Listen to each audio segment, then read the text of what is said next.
Hello, everybody. I'm Tim Brando, and it's a doubleheader day on the Home Depot College Football on CBS. Up first, the new #1, Florida State takes on 7th-ranked Miami. Now, we'll see how Seminole quarterback Chris Winkie bounces back from a sprained left foot.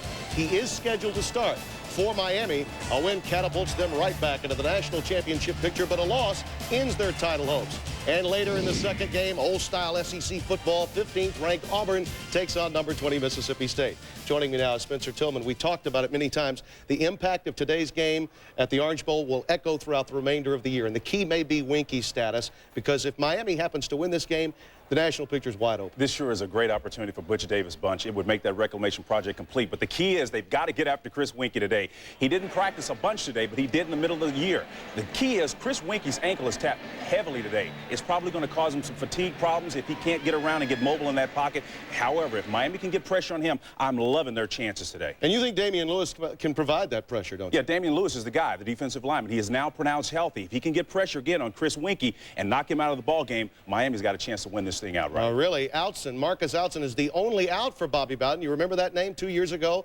against Tennessee, Fiesta Bowl, 9 of 22, 2 picks. But the trump card player could be Travis Minor if he can have a big day. And to this point, he hasn't had a big day. Yeah, but they've had an unbelievable amount of rain there over the last several days, 18 inches. So it may not be the best track for a runner today as well. So the pressure squarely on the shoulders of them. I love Miami's situation today. If they can get quarterback on them, get pressure on the quarterback today. Well, Butch Davis has been pointing to this game for some time. I mean, he knew that Virginia Tech and Florida State were coming into his place. No doubt about it.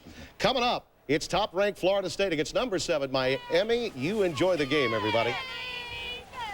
The Home Depot College Football on CBS is sponsored by Mercedes-Benz, Canon, Exxon, and by America Online.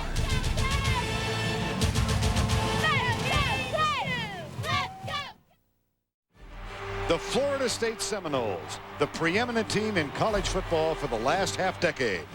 The Miami Hurricanes dominated college ball for 10 years in the 80s and early 90s. One state, two teams, who collided in two titanic meetings simply known as wide right. 35-yard field goal to win it. Good snap. Here's the kick. It is up. It is no good. Florida State trails 19-16. Back. The kick is on the way. It is no good. Wide to the right. The game is over. Since those fateful games, Florida State has dominated the rivalry, physically and emotionally, winning 6 of 7, including 5 straight. Now the Canes are once again ready to challenge the Seminoles and reclaim their spot among the nation's elite. Florida State is on a 15-year run of sustained excellence. Today, the Canes provide a roadblock on their path to a repeat national title as the Noles continue their pursuit to join the greatest teams in college football history.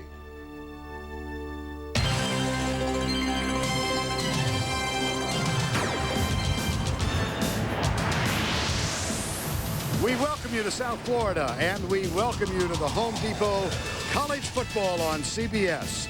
Today, the top-ranked Seminoles of Florida State take on the 7th-ranked Hurricanes of Miami.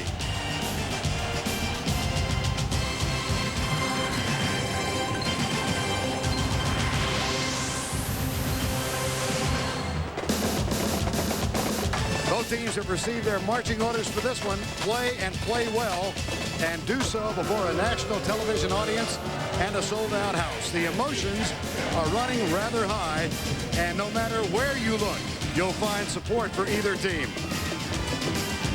The Orange Bowl has a chance of heating up just a bit this afternoon. It's Florida State undefeated and 5-0, ranked #1. Miami 3-1 and ranked #7.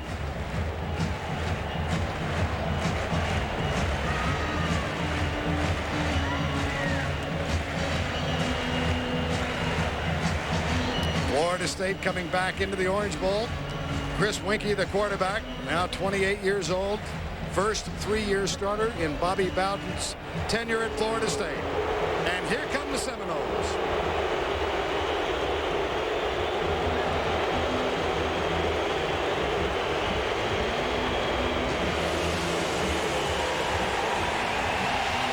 comes Miami.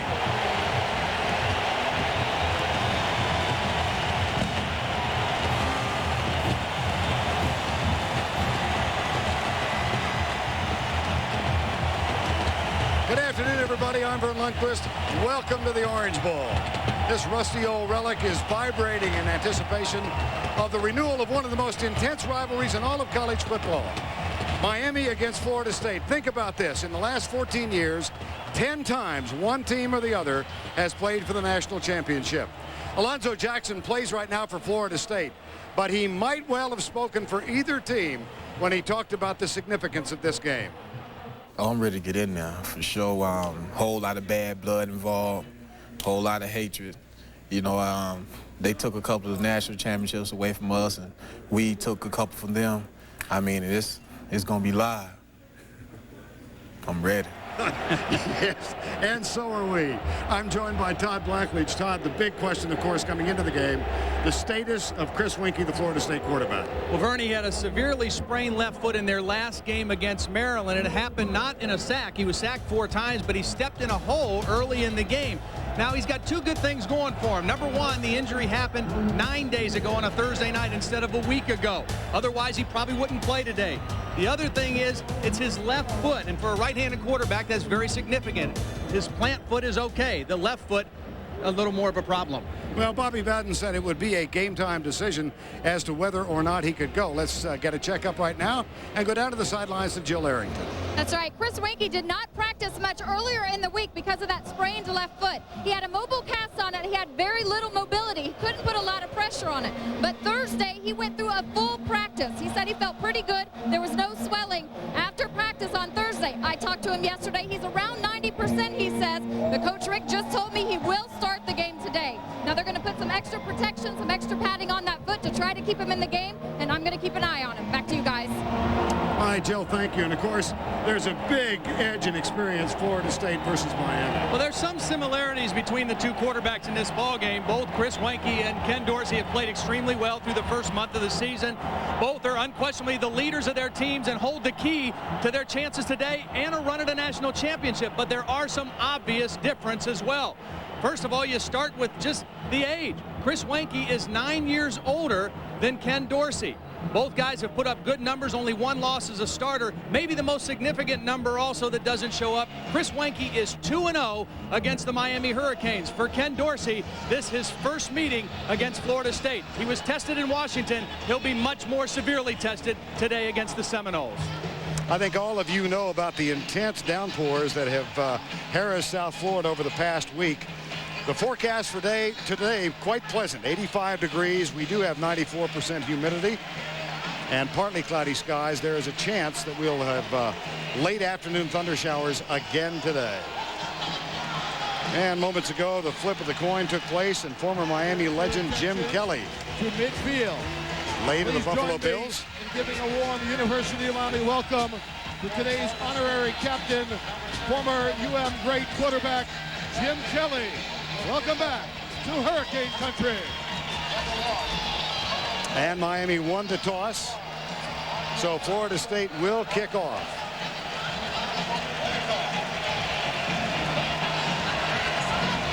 Andre Johnson, number 5, one of the 2 deep men. And Daryl Jones, number 1, joins him.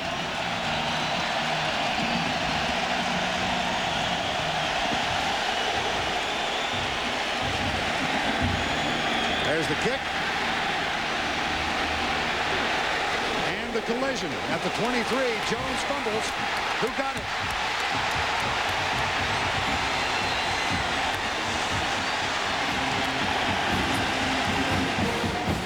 I think Florida State got it. Ronald Bolden of Florida State is the guy who's going to come up with the football. Butch Davis told us yesterday we can't get beat on the special teams. Actually, Charles Howard, I think, is the guy who came up with the ball. But watch the opening kickoff. A big hit by Michael Boulware knocks the ball loose. And on the opening play of the game, a huge break in the kicking game for Florida State. Howard comes up with a recovery. Florida State first down just inside the 25. And here's the 28-year-old senior hampered by the bad sprain in his left foot, Chris Winkie. Backs are in the eye. Flip formation right side. The handoff goes up the middle to Travis Minor, and the senior inside the 20. Let's check the Florida State offense, and it is potent.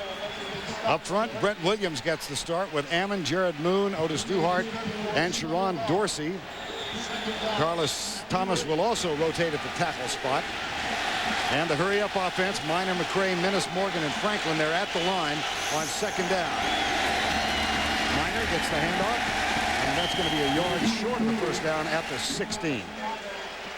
Tackle made by Howard Clark, number 45. Miami's defense, Quincy Hips. Damian Lewis is starting. He's bothered by a broken bone in his right foot. William Joseph and Jamal Green. Dan Morgan is en route to become the all-time leading tackler in Miami history.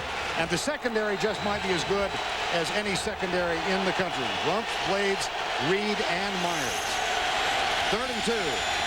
They try the fullback, and William McCray, I believe, is stopped short. A huge answer by the Miami defense after the turnover, bringing up 4th down. And Damian Lewis, everybody talked about Chris Wenke's injury this week, but Damian Lewis's injury, a broken toe on his right foot, just as significant to the Miami cause. He is the best interior defensive lineman in this ball game, a real disruptor. He did not play against Rutgers, but he's in there trying to go today. And Marcus Outzen replaces Chris Wenke as they go for it on 4th and 1. He is, on a good day, the more mobile of the two. Quarterback sneak right side. I do not know. FSU has scored on 4 of 5 opening drives this year. The one time they were stopped was a drop pass on 4th and 1 against Louisville. One of the secrets to run the quarterback sneak, pause just a half a second to allow the surge to go. Pretty good penetration by the Miami defense, but in that situation, not much yardage needed for Marcus Outzen.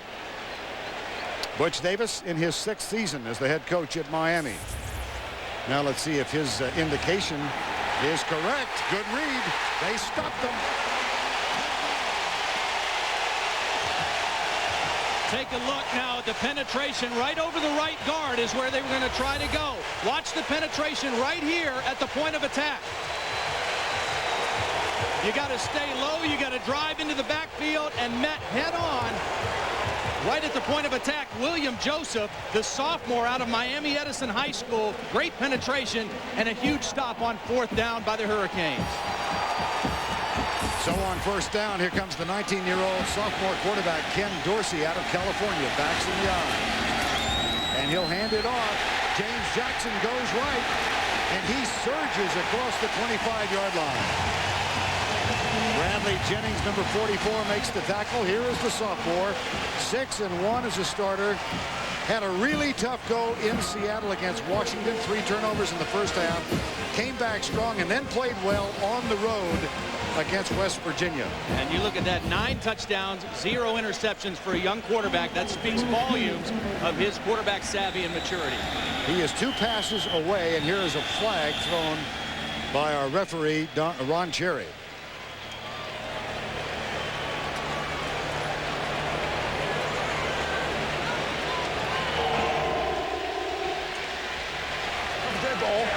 Illegal substitution. 86 broke the huddle. 12 men broke the huddle. That's Ivan Mercer, number 86,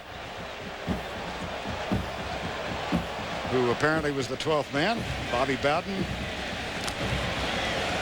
And here comes Miami after the penalty. 1st down and 15.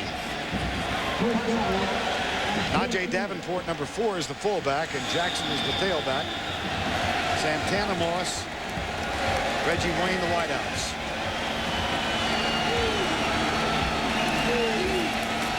And off Jackson. And he gets 5 yards back.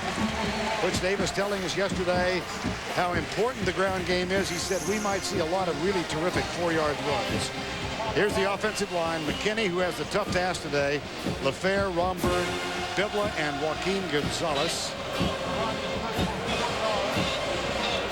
James Jackson, Najee Davenport. The wideouts are Moss and Wayne. Ivan Mercer, the tight end. 2nd down and 10. This is Davenport coming to the left side. And Dorsey to throw, flips it across to Davenport. And he gets yardage to the 33. Defensively now for Florida State. And we mentioned McKinney's tough job. It's Jamal Reynolds. He has 10 sacks on the year. Darnell Dockett, Jeff Womble, and David Warren. Tommy Polley, Bradley Jennings, and Brian Allen are the linebackers. And in the secondary, Clevan Thomas, Chris Hope, Derek Gibson, and Tay Cody. This is about as quick a defensive team as you'll find in the country. 3rd and 4. Little confusion for Miami already in their first offensive possession. They had the 12 men break the huddle. Now a confusion on the alignment, and they're forced to use a timeout. So a lot of jitters early in the game. Dorsey comes to the Miami sideline. Time has been called. They're scoreless in the first.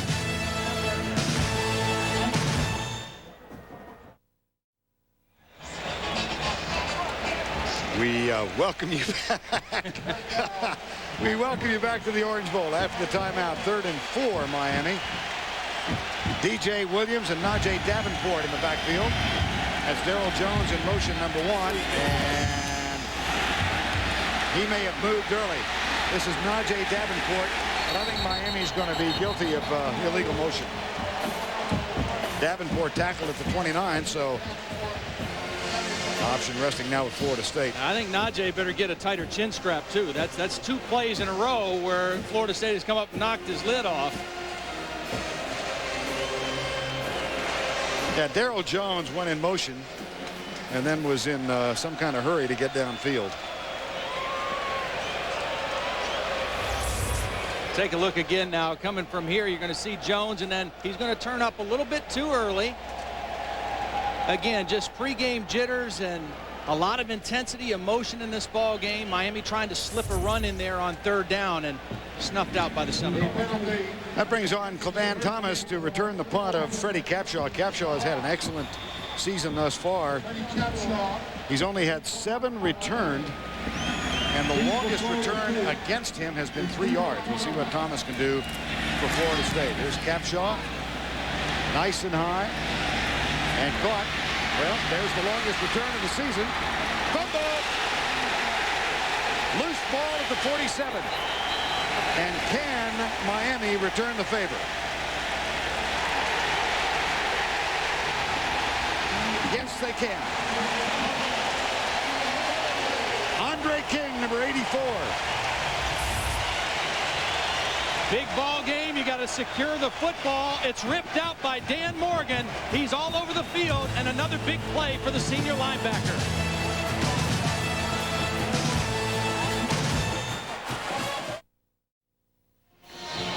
Turnovers now even at 1 apiece. 10:46 to go, first quarter. The 17th forced turnover thus far this year. Yeah, they've Miami. improved over the last 4 years each year, and they're on a record pace this year with forcing turnovers. I think they got to try to get Santana Moss involved in the game quickly here with this good field position. Here's Dorsey dropping back with a 4-man rush. Goes deep left side for Santana Moss. He is belted and cannot hang on as Tay Cody, number 27, came up to deliver the blow. See, Santana Moss has the kind of ability that Peter Warwick had at Florida State. I mean, there's great athletes all over the field, but he has the ability as a returner, a receiver, a runner to rise above and take over a game. And a guy like that, you want to get involved in your offense very early. Get him into a rhythm. That time, a nice hit by Tay Cody separated him from the football. Jackson and Davenport back in the lineup, and this is Darryl Jones, number 1 in motion. Dorsey flips it out. That's caught by Davenport out of the backfield. And he's got a first down at the 37. Ken Dorsey, sophomore from California. How about a scouting report? Yeah, I'm a big fan of Ken Dorsey's. I really am. I think he's going to be an outstanding quarterback here at Miami. He protects the football really well. 19 touchdowns, only 1 interception in his career. He makes good, quick decisions. He's got a good mind for the game. Very accurate thrower. Now, on the negative side, he's not a great mobile quarterback, and this is his first game against Florida State. I mean, he's got to get acclimated to the speed of the game very quickly, and I think here on this drive, he's looking like he's caught up to the speed of the game. 6-1 as a starter. The lone loss was in Washington. Here's the stretch of the chain to see if indeed Davenport got the first down. You know, Najee Davenport is a tailback by trade. I mean, he's been moved to fullback by necessity. Last week against Rutgers, he started the game at fullback, had 75 yards, and he did it because of injuries. That's the only reason he was playing fullback. But in this game, he can be a real key contributor because as the fullback, a receiver coming out of the backfield against this Florida State defense, sometimes that fullback gets lost in their coverage. They're so aggressive, so much man-to-man, the fullback an easy guy to lose track of. Will McPartland was the starter, but suffered a concussion and probably is gone for the season. So Davenport's in there. Here's the handoff to Jackson. He's got room left side and plunges inside the 35 to the 33-yard line. Tay Cody makes the tackle. Now, how's Michael Vick doing? Let's go back and check with Tim Brando. Vernon Todd, Michael Vick 2 years ago lost to Temple 28-24. Here, Lee Suggs takes it in after a block punt by Wade Ward. Remember, guys, Virginia Tech is a very big fan of the Hurricanes today. They're up right now 7-0 over Temple. Yes, indeed, Tim, they are. Second down. Virginia Tech comes down here and plays less than a month. Here's Jackson. And he moves to the 27-yard line. Now Ken Dorsey getting his first start against Florida State. How have first-time starters done against FSU? Well, recently not well. Craig Erickson did get a win. Yeah, that's the most recent win for Miami for a starting quarterback in his debut game. Again, we mentioned Chris Wenke. He's 2-0 against Miami. One here in '98 as a first-time starter. One again last year in Tallahassee. Saw Testaverde's name in 1985. One of the most significant wins in this series was in '86 when Testaverde led Miami to a come-from-behind victory. Here's the plunge for the first down on 3rd and 1. It's James Jackson, number 21. Jackson off to a slow start this year, but he came unglued to 118 yards against Rutgers in that rout last week, a 64-6 win. You know, and they kind of had this luxury coming into the year with 3 talented tailbacks in James Jackson, Najee Davenport, and Clinton Portis. Well, Portis is out. He's injured with some broken toes. So Jackson's starting to get a lot more playing time. Then the injuries at the fullback puts Davenport in at fullback. So James Jackson, more of a featured back here the last couple weeks for the Hurricanes. They do expect Portis back in 2 to 3 weeks. Broken toes and a foot in practice. Play clock. Whoops. Delay of game.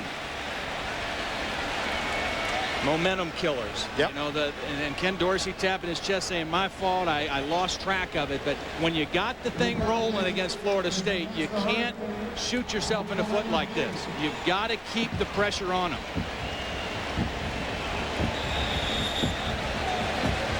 Butch Davis said of Ken Dorsey in our conversation with Butch yesterday, he thought he saw the real deal in Seattle against Washington, but he ain't seen a thing yet. Yeah. Well, the good news is he had to fight the crowd in Seattle. It doesn't have to do that today, but the bad news is Florida State's better on defense. Hand off Jackson. Quick opener. He's got some room down to the 22-yard line. Tommy Pauly, number 29, the outstanding linebacker, makes the tackle. But Jackson running well. Big key to this ball game. Can Miami run the football? I think they need to gain at least 100 yards. That puts the pressure on these guys up front. The offensive line. Butch Davis says he thinks physically this is the best offensive line that they've had since he's been here. But they're young and they're untested a little bit. But so far, opening some nice creases for James Jackson.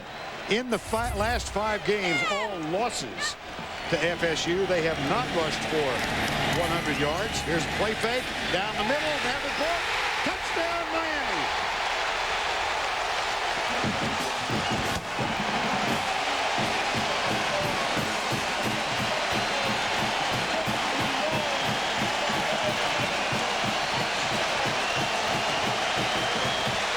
Vern, like I said, the fullback against Florida State sometimes gets lost. Watch Davenport slip right through the middle of the defense, unaccounted for. They're conscious of the wide receivers, the tight ends, but nobody picks up the fullback Davenport, the number 3 receiver, and a touchdown. Touchdown reception by Davenport, set up by the fine running thus far. Extra point is good.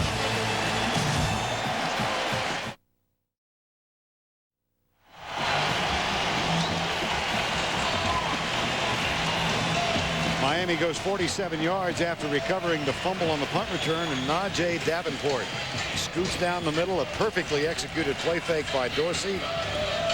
And a quick footnote, the team that has scored first has had the better of it. The only difference there, I think, was 92, was it not?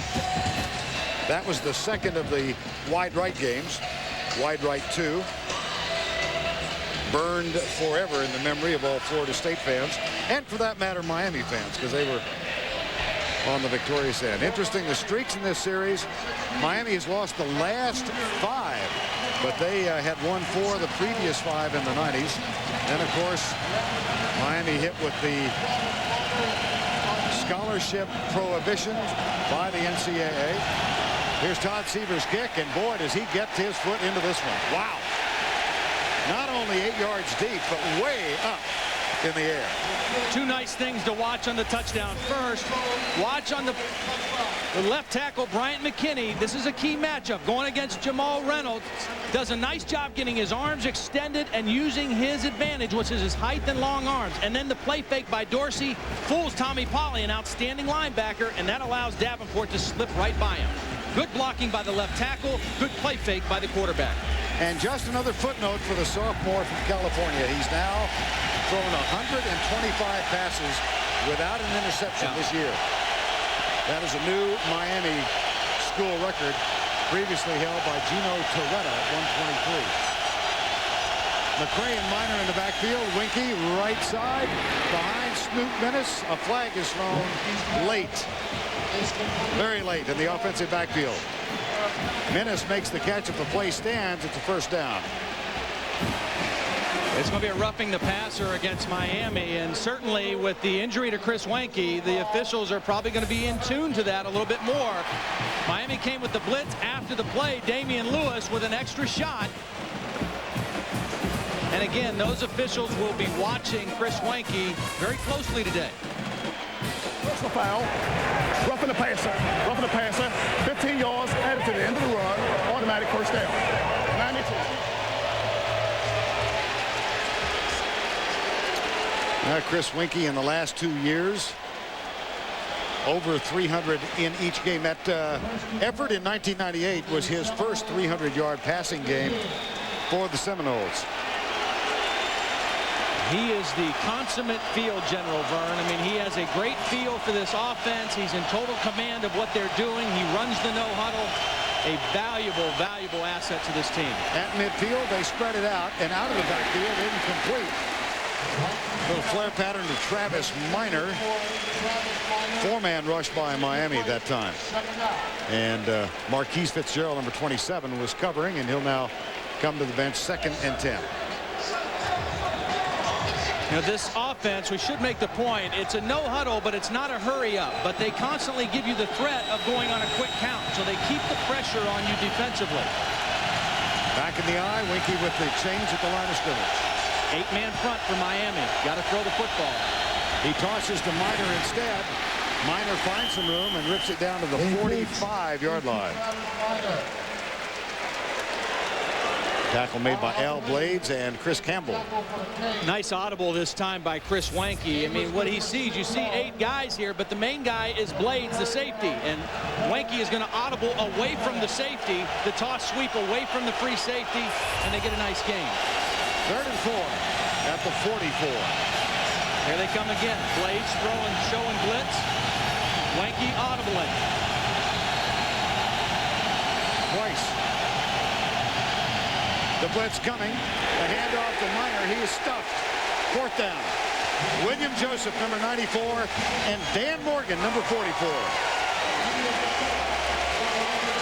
Dan Morgan is a guy, I mean, he is what you consider a linebacker. If you look up linebacker in the dictionary, you see a picture of a guy like Dan Morgan fighting off the block by the fullback McCray and in to make the tackle. 16 tackles against West Virginia, 20 tackles against Washington, and a big one here for Butch Davis's defense. And on 4th down from the 45, Keith Cottrell is on to punt. 41-yard average for the season in Santana Moss. The ever-dangerous Santana Moss. Fair catch called, and he grabs it at the 8-yard line. 36-yard punt and nothing on the return. Now let's take a look back at that game in 1987. That was the game that renewed the rivalry.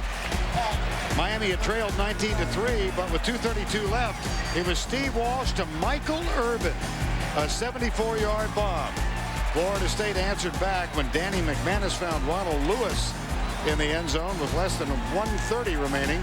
Down by 1, the Seminoles decided to go for 2. The pass from McManus intercepted by Miami's Bubba McDowell. Miami held on to win it 26-25. They lead by 7 here. And a flag is down.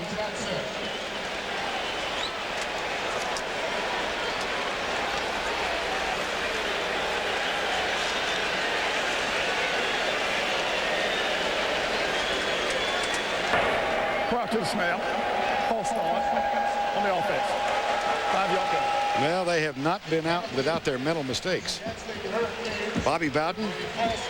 Miami has handed FSU its first loss 8 times in the 26 years that Bobby Bowden, 25 previous games that the Bowden regime has sent Florida State out against Miami.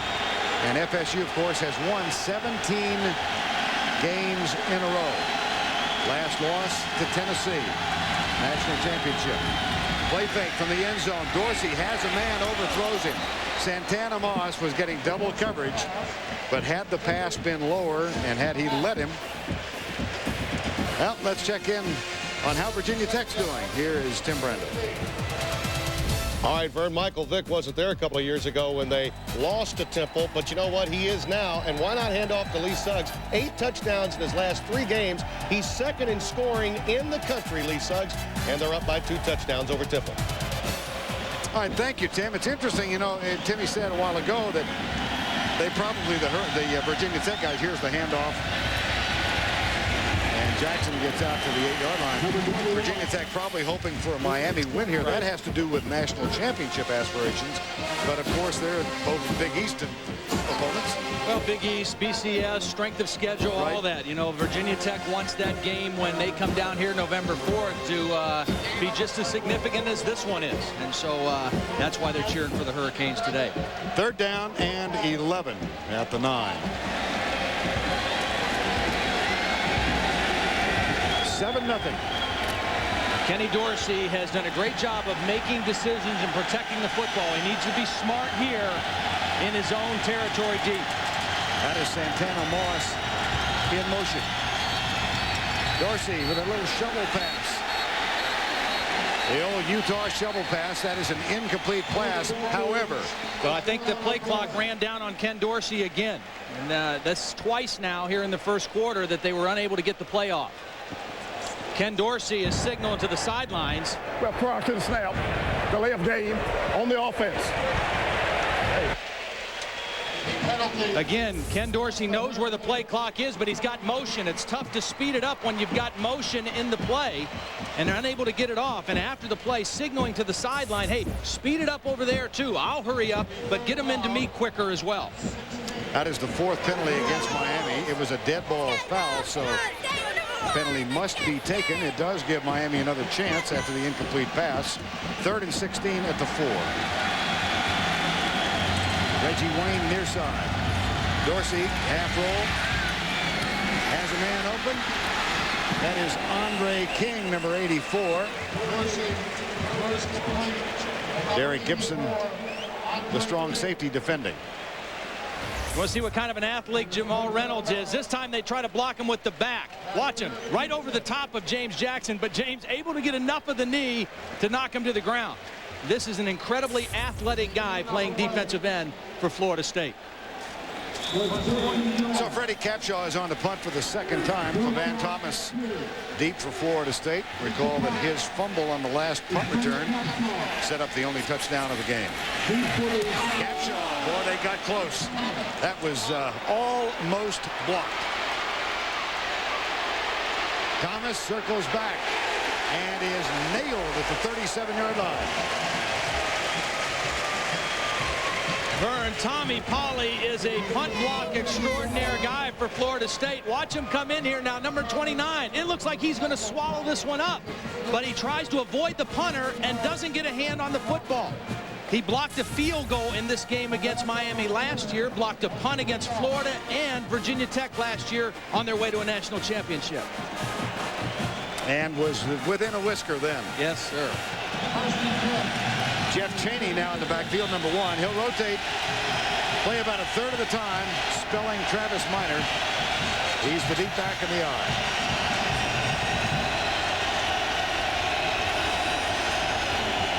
Winky across the middle, crossing route, dropped by Robert Morgan, number 87, the slot receiver.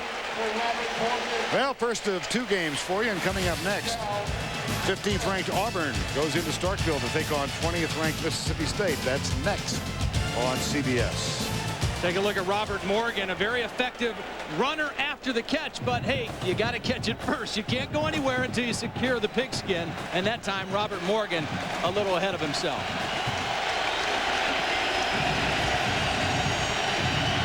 Second and 10. Miami brings 5. They put a hand on Winky. He rolls out and almost picked off. Is it?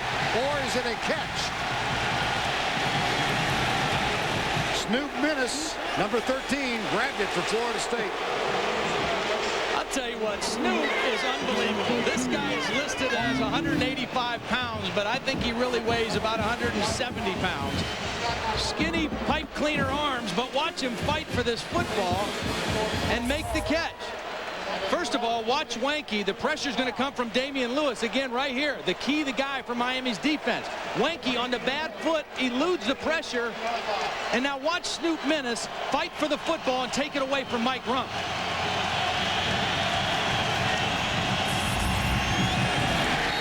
There's another pass left side.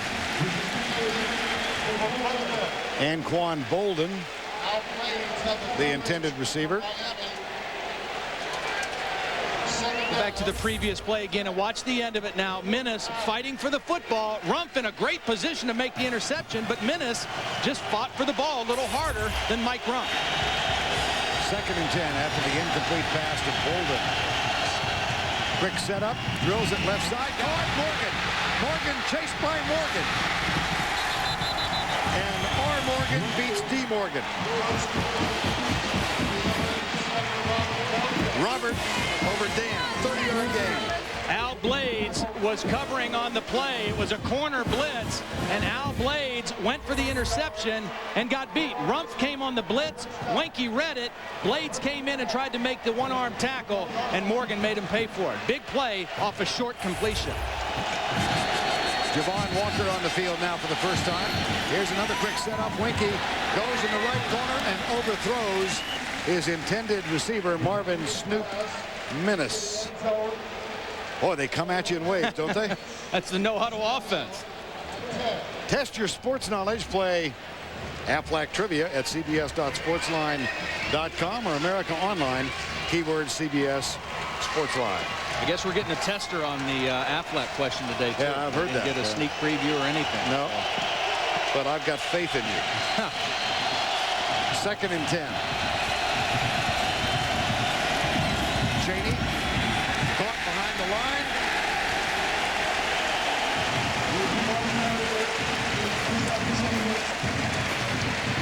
Chris Campbell, Dan Morgan.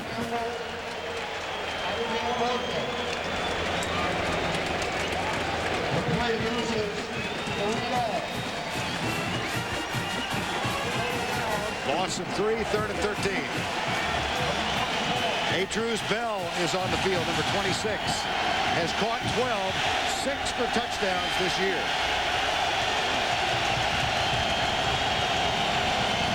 Winky changing on third and long.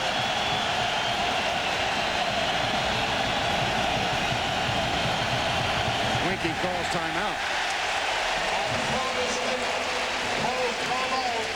2:25 to go in a fast-moving opening quarter. Miami up by 7.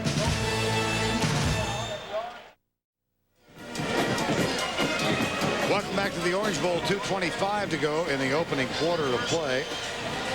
Both teams continue on their respective sidelines. This Miami defense comes back out 3rd and 13.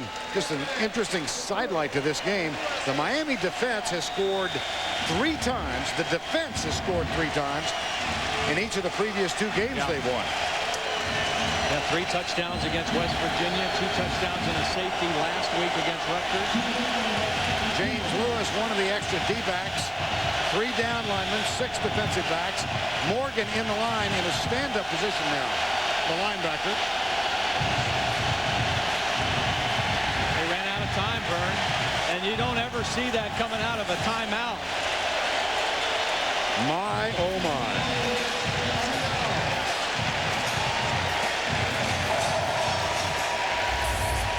They called timeout because of confusion. Now Chris Wanke still trying to communicate a new call, and you see the play clock all the way down. This is Mark Richt, the offensive coordinator, who played quarterback at the University of Miami in the early 80s. He served as a backup to Jim Kelly. What started out as a very promising offensive drive with a couple big plays has now turned into a tough situation. 3rd and very long, 18. Stunts by the defensive line. Good pressure from Lewis. Winky not very mobile, but he finds a receiver. He's got a man open at the 13-yard line. Drews Bell, number 26. Did he get enough? I'm not sure. Needed 18. Boy, another nice job by Chris Wanke on the bad left foot, eluding some pressure and making an accurate throw on the move. This is not his forte, throwing the ball on the run, but he finds Bell crossing the field, and Bell not able to get the first down. Can you say Sebastian Janikowski somebody? Wow. He's not with this team. They are having serious kicking problems. I'm not sure that's all the reason they're going for it on 4th down, but they're not going to go for the field goal. Winky tosses it deep, tipped away. Edward Reed, number 20, intended for Carver Donaldson. Great play by Ed Reed, the strong safety. Chris Wanke thought he had an easy touchdown. The tight end had Reed beat, but Reed with great makeup speed makes the play. Watch Wanke. He says easy touchdown. We fooled him. Ed Reed, great recovery, and knocks that ball down. What a nice play by the junior out of St. Rose, Louisiana. It would have been a 31-yard field goal attempt. Now twice Miami has stopped Florida State on 4th down. That's key. Here's James Jackson out to the 15-yard line. Not to beat this to death, but it probably will come up several times in the game. Janikowski, of course, the #1 draft pick of the Raiders, playing in the NFL. And Florida State is 4 of 7 with Matt Munyon, who's a walk-on freshman, kicking field goals. Yep. He's also missed 3 extra points. They've tried 3 different place kickers this year. Here's Dorsey. Wants a bunch. He's got a man. It's Santana Moss. And he is open for a huge game.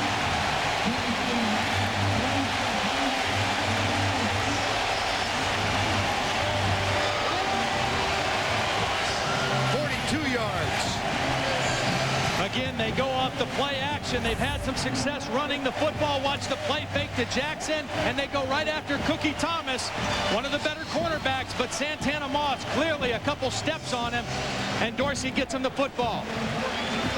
Santana is the guy who can take over this game. He's got that kind of ability. They're getting him involved early. 42-yard gain, 1st and 10, and they have to burn another timeout. That leaves them with 1. 35 seconds to go, first quarter. Miami by 7.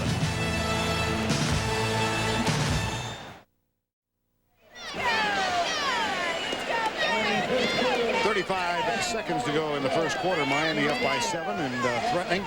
Now Bobby Bowden bemoaning his kicking problems. Here's Janikowski the last 2 years, 50 of 62 field goals. Matt Munyon is a freshman. Chance Gwaltney has also had his chance in the warm-ups this morning, and we don't mean to beat on the young man, but here was Munyon, a 20-yard field goal attempt against Air, and he hit the right upright. Finally did make one from a little farther out, but it is a serious problem for the Seminoles as they continue their quest to defend the national title. Handoff on first down. It goes to D.J. Williams, number 17.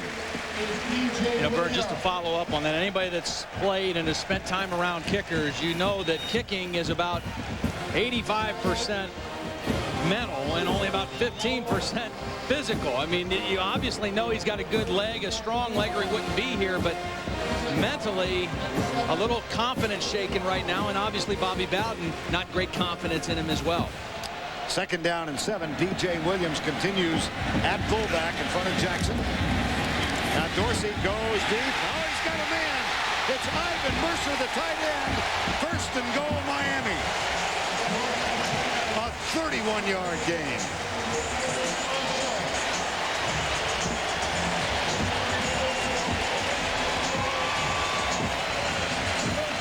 The Florida State defense very concerned with D.J. Williams, the fullback, coming out in the flat, and they forgot the tight end. We've seen them forget the fullback down the middle. Now we see them forget the tight end, Mercer, down the middle of the defense. That's the end of the first quarter with the score 7-0. We will return to the Orange Bowl after this message and this word from your local station. 7-0 Miami as we start the second quarter. And the Hurricanes, having gotten a touchdown pass to Najee Davenport, have now moved from their own 14 to a first and goal at the 8-yard line. Ken Dorsey, 6 of 8 for 125 yards and 2 big pass plays on this current drive. Reggie Wayne starts in motion. Hand off to Jackson, who is stuffed behind the line. Loses yardage back into the 10-yard line. Tackle is made by Jeff Womble, number 91. Well, we welcome you back to the Orange Bowl. Vern Lundquist along with Todd Blackledge. We don't want to say we have a bunker mentality, but it's a little comfy in here. Dorsey has been really cool. Yeah, he really has, and I thought it was very important that he played within himself in this ball game. He didn't have to try to be like one of the great former Miami quarterbacks. He just had to play his game, and I think he's done that. He has settled into the pace of the game, and he's making good decisions of where to go with the football. Santana Moss splits wide left. Wayne starts in motion. Dorsey play fake. Goes for Wayne, who was held up. And it's an incomplete pass. Cookie Thomas, number 8. Good coverage.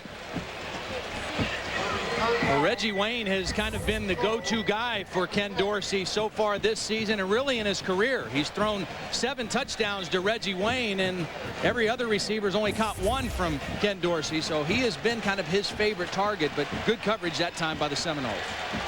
You see the red zone stats for the year. They face a 3rd and goal from the 10 now. Moss is in the slot to the left side. Movement by everybody except the center, Brett Rumberg. The right side of the offensive line. Martin Bibla, the right guard. Joaquin Gonzalez, the right tackle. A little early movement. Both teams hurting themselves with the concentration penalties here in the first half. Prior to the snap, false start, offense. It's a 5-yard penalty. Obviously, we've got a little feedback problem with Ron Cherry's microphone. Take a look right here now. Ken Dorsey going a little longer count, and he's ready to go. The right side is ready. The center's not ready. The left guard's not ready. So obviously a miscommunication on what the exact snap count was. Double tight end set, 2 backs and 1 wide receiver. It's Wayne. And here's one of the tight ends, Robert Williams. Play fake. They go into the corner for Reggie Wayne. And again, he was held up, and this time they throw the flag on Tay Cody. Wayne got a step. Nice call by Larry Coker. You bring 2 tight ends in, you bring the rest of the defense in, and you isolate one-on-one. And you can see Wayne did a great job of escaping the bump and run coverage, and Tay Cody had no choice but to try to grab the jersey.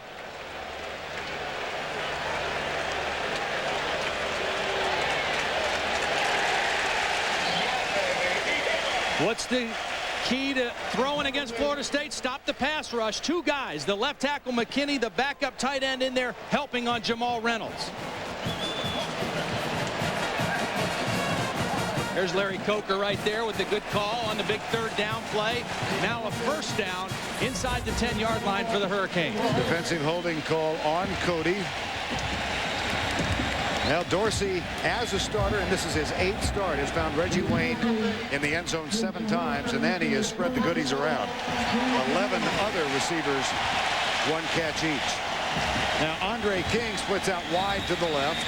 Ivan Mercer and Robert Williams, the 2 tight ends, are tight right. This is Mercer, who had a big catch earlier in the drive, and he sets up tight left, where he will help on Reynolds. Here is James Jackson on first down to the 4-yard line. A couple former great quarterbacks, Bernie Kosar and Jim Kelly. Kelly with the visor and the sunglasses. Well, there have been comparisons made to Bernie Kosar about Ken Dorsey. And yesterday, Butch Davis saying, listen, the kid needs to play with composure. He doesn't need to be compared to Kosar or any of the other ghosts who have played quarterback here. But he does remind me a lot of Bernie, the way he plays. He's kind of lanky. He's very calm. Jackson to the 2. It'll be 3rd down and goal. So far in this first half, Miami has done exactly what they've wanted to do on offense. Have enough success running the football that you make them respect the run and you slow that pass rush down. The play action has been effective. They've faked a couple reverses to Santana Moss. A lot of little things to just take the edge off of Mickey Andrews' defense. 3rd and goal from the 1. DJ Williams is in at fullback, and Jackson is the tailback. They hand it off to DJ Williams. Touchdown for the heralded freshman out of California. That's his first touchdown as a Hurricane. Some confusion for Florida State with the call and what personnel they wanted in. They were never lined up correctly. A lot of movement trying to get down in their stance by Florida State.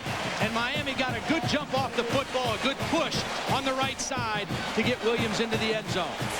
Todd Severs with the extra point. It's up and good, and Miami leads by 14. DJ Williams recruited as a linebacker. He can play both sides of the ball, as you've seen.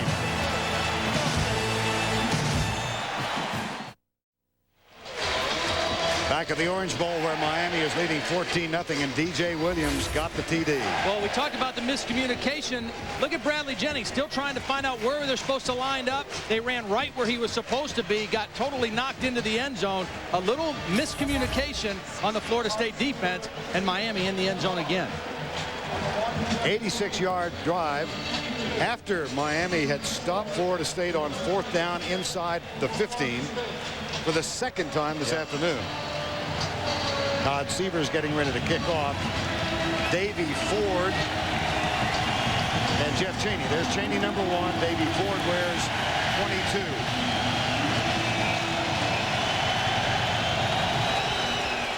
This one returnable. It'll be Ford at the 1-yard line. Oh my goodness. Carl Walker, number 38. Take a moment to stroll in the sun. You know, historically, these two teams are great coverage teams because of the speed and athleticism. And that is getting it done on kickoff coverage right there. You just scored a touchdown. Don't let that other team get any momentum. Knock them down inside the 10-yard line. Seminoles have it just outside the 5. 1st and 10, 12:49 to go. 3rd quarter, Winky, play action, deep right side into double coverage. And that one well overthrown. Now let's check in with Jill Arrington.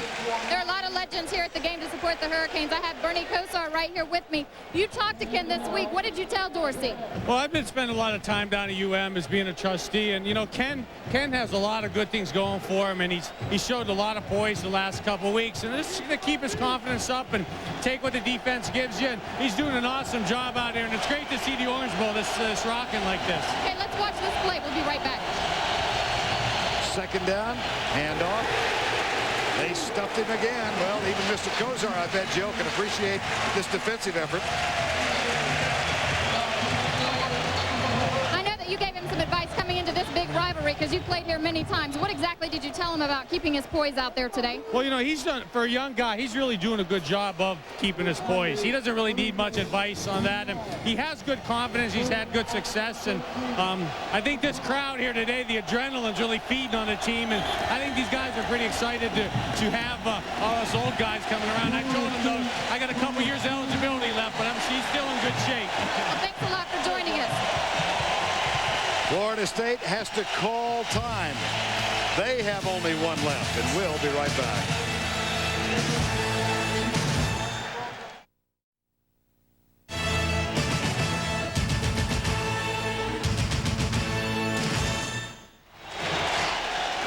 Florida State looks at a 3rd and 13. They've yet to convert a 3rd down, and they do so now, attempt it from their own 5-yard line. Miami counters with 6 defensive backs, and Winky will go out of the shotgun. 4 deep, and they're 20 yards deep. Here's Winky across the middle, and the tackle is made by Damian Lewis, number 92. So important to their defensive effort today. Well, Dan Morgan telling us yesterday he can't remember when they put the bleachers out in the south end zone, which they did for this game. Yeah, 3,000 extra seats, indicating what a huge game and the anticipation that Miami fans have that the Hurricanes are back and this rivalry is back. And that crowd noise in this part of the end zone has forced some tough plays and a timeout. Keith Cottrell with his feet on the end line. Here comes the pressure. Santana Moss moves up, grabs it for 37. Jukes to the right, and a nice open field tackle is made at the 32-yard line. 6 on the return for Santana Moss.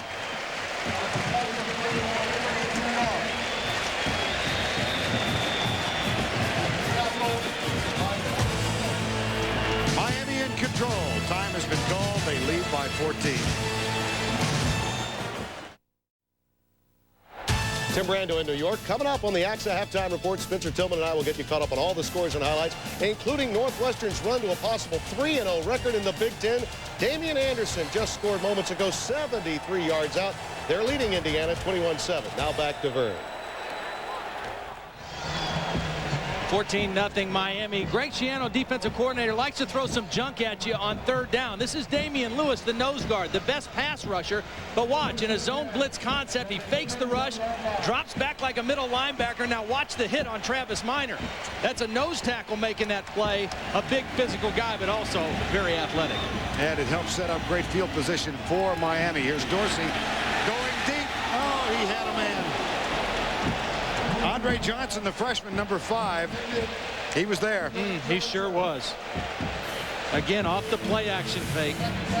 Coming up tomorrow, a doubleheader for you, the NFL on CBS. Dick and Dan and the crew just up the road. Buffalo and Miami tomorrow. Indianapolis, New England, Pittsburgh and the Jets. Tennessee, Cincinnati. And at 4:15, many of you will see Oakland against the 49ers. And it all kicks off with this charming group on the NFL Today. Najee Davenport, number 4, at the 27-yard line. The tackle made by Tay Cody, number 27.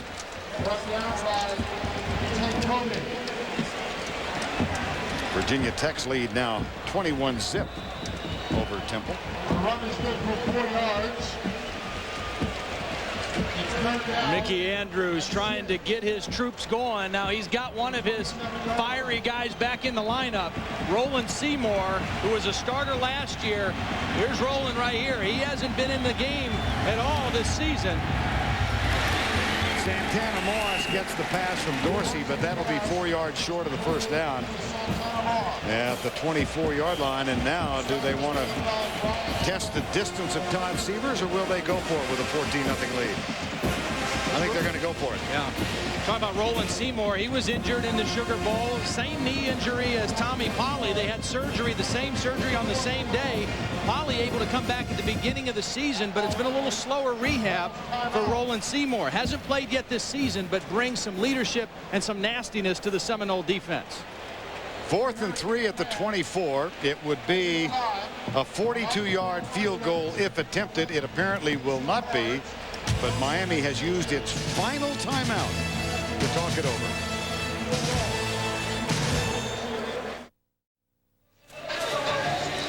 Todd Seaver's a redshirt sophomore from Ankeny, Iowa, in his first year as the kicker, and he has talked the coaching staff into letting him try one from 42 yards out. This would be a career long. As long as previous 33. And that familiar refrain when these two teams get together, wide right.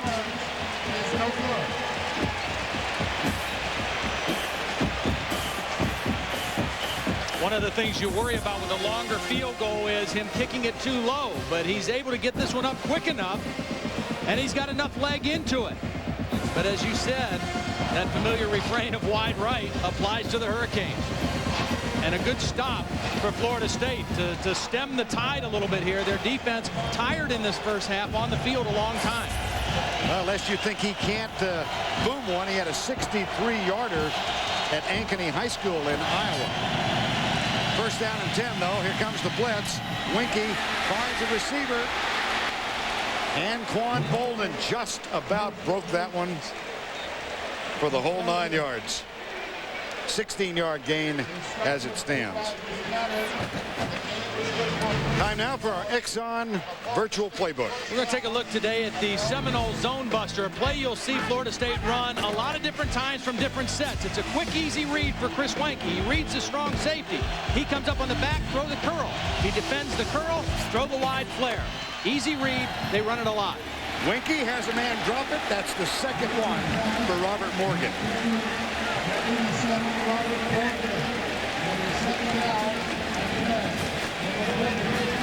Florida State desperate to get something going here and put some points on the board, and two good throws by Wenke to Morgan, and both times takes his eye off the football and starts to turn and run before he secures the catch. 2nd and 10. No pressure this time. Winky lets it go. It's caught. Atruz Bell got loose behind double coverage. Edward Reed and Mike Rumpf were both back there. But a 35-yard gain. Winky to Bell.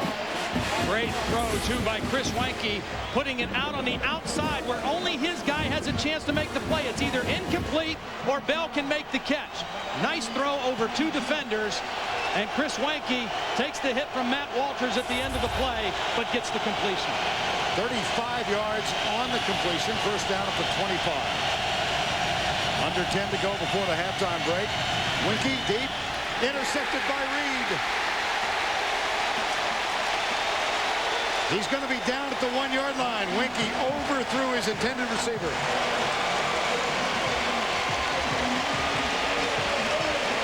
Chris Wenke made a great throw the play right before this to Atruz Bell on the corner route. This time down the middle of the field. You cannot hang a ball down the middle of the field. You got to keep that one low. He's going to try to hit Bell down the middle against cover 2. There's an area there, but you can't hang the football in the air. You cannot throw the ball down the middle of the field. Gets over the receiver, and an easy interception for Ed Reed. Just doesn't get down on this football. Has his man open, but too high for his receiver Bell. That's the second interception of the season for Ed Reed. First down at the 2-yard line. Dorsey, handoff. James Jackson out to the 5-yard line.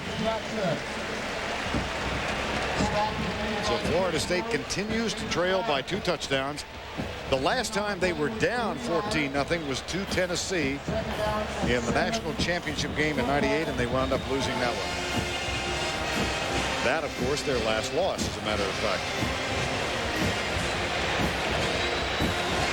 Good opportunity for Bobby Bowden's defense right now with Miami backed up inside the 5. They need a 3-and-out right here. Ball is slipped to the fullback. 2 yards. It'll be 3rd down. That was DJ Williams. Now let's go back to New York and check in again with Tim. Vernon Todd and the ever-changing cavalcade of quarterbacks for Steve Spurrier. It's Rex Grossman getting the nod today. Here, culminating a 98-yard drive to Jabbar Gaffney. That's a name I think you guys remember. Florida leads LSU 7-0 in the second. Do indeed. First game of the SEC season, Florida, Tennessee. Gaffney made the controversial catch for the win. 3rd down. Robert Williams, number 80, in motion. Dorsey flips it out. Contact. No contact. Nice play by Brian Allen. That's senior against freshman, and he knew that play was coming. They tried to slip it to the fullback, and Brian Allen, the senior out of Lake City, right on top of it. Take a look. Maybe there is some contact with his right hand, but he's going for the football and gets the left hand on the football. Now let me restate things. There was contact. It just wasn't deemed illegal contact. Freddie Capshaw will punt from 8 yards in. Nick Maddox waits for it. That's a fine punt. Maddox drifting back to the 40. Downfield coverage. There's an illegal block in the back. So this one's going to come back, but there's another flag thrown at the 46 near the point of the tackle. So this might take a while to unsort. A 44-yard punt, 12 on the return. Again, another mistake by Florida State in this ball game. They had the good 3 and out by their defense. They make Miami punt out of their end zone. They have a chance to have great field position, and Abdul Howard, a backup defensive back, in position to make a block, just doesn't concentrate enough and gets the penalty for the block in the back. Now Rod Cherry's going to sort this out. We have 2 fouls on the play. We have holding on the return team. That penalty will be declined. We also have an illegal block in the back on the return team. That's a 10-yard penalty from the spot of the foul. First down. Andre King, the wide receiver, was the first guy down there for Miami, and Nick Maddox had enough room to try to make him miss. You want to make the first guy miss on a punt return, but look at Howard. He doesn't need to make that block. If you can't get a clean block, just stay away from him. And so Florida State now, instead of starting on the 50 or better, they're back to their own 36-yard line. They have 1 timeout left and 8:17 to go before the break.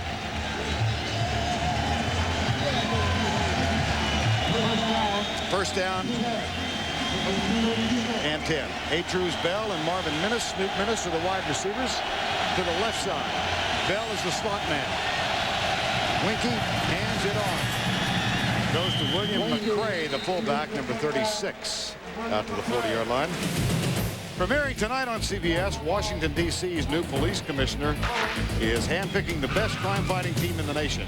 Now the people have someone on their side. Emmy winner Craig T. Nelson stars in The District. Don't miss the premiere tonight on CBS. 3-man defensive front for Miami. A lot of defensive backs in the game, 6 of them right now. Here comes the 3-man rush. Winky steps up across the middle, caught by Anquan Bolden, slips a tackle and is brought down at the 45-yard line with a first down by Philip Buchanan, number 31.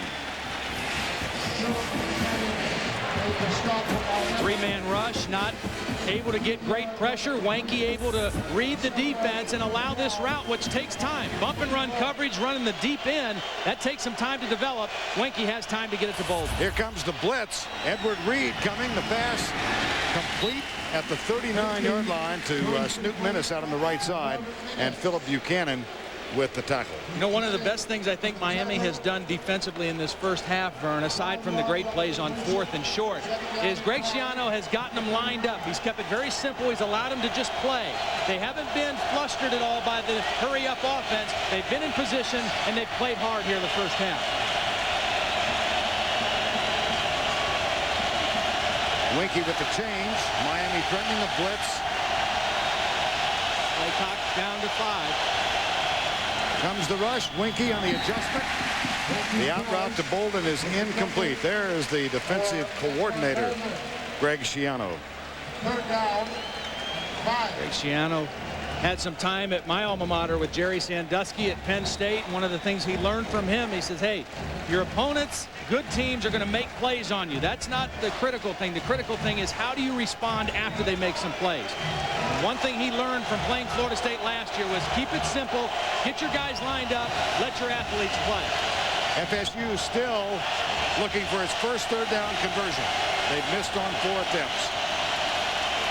Left side. Incomplete. Intended for Snoop Minnis.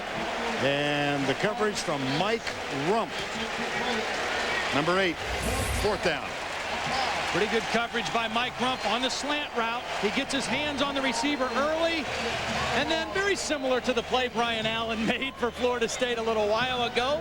Contact on the way to the football. Good no call. And again, a nice defensive play by the Hurricanes. Now Keith Cottrell back to punt. Santana Moss has pitched his tent at the 10-yard line. This one will sail into the end zone and come back to the 20. Touchback.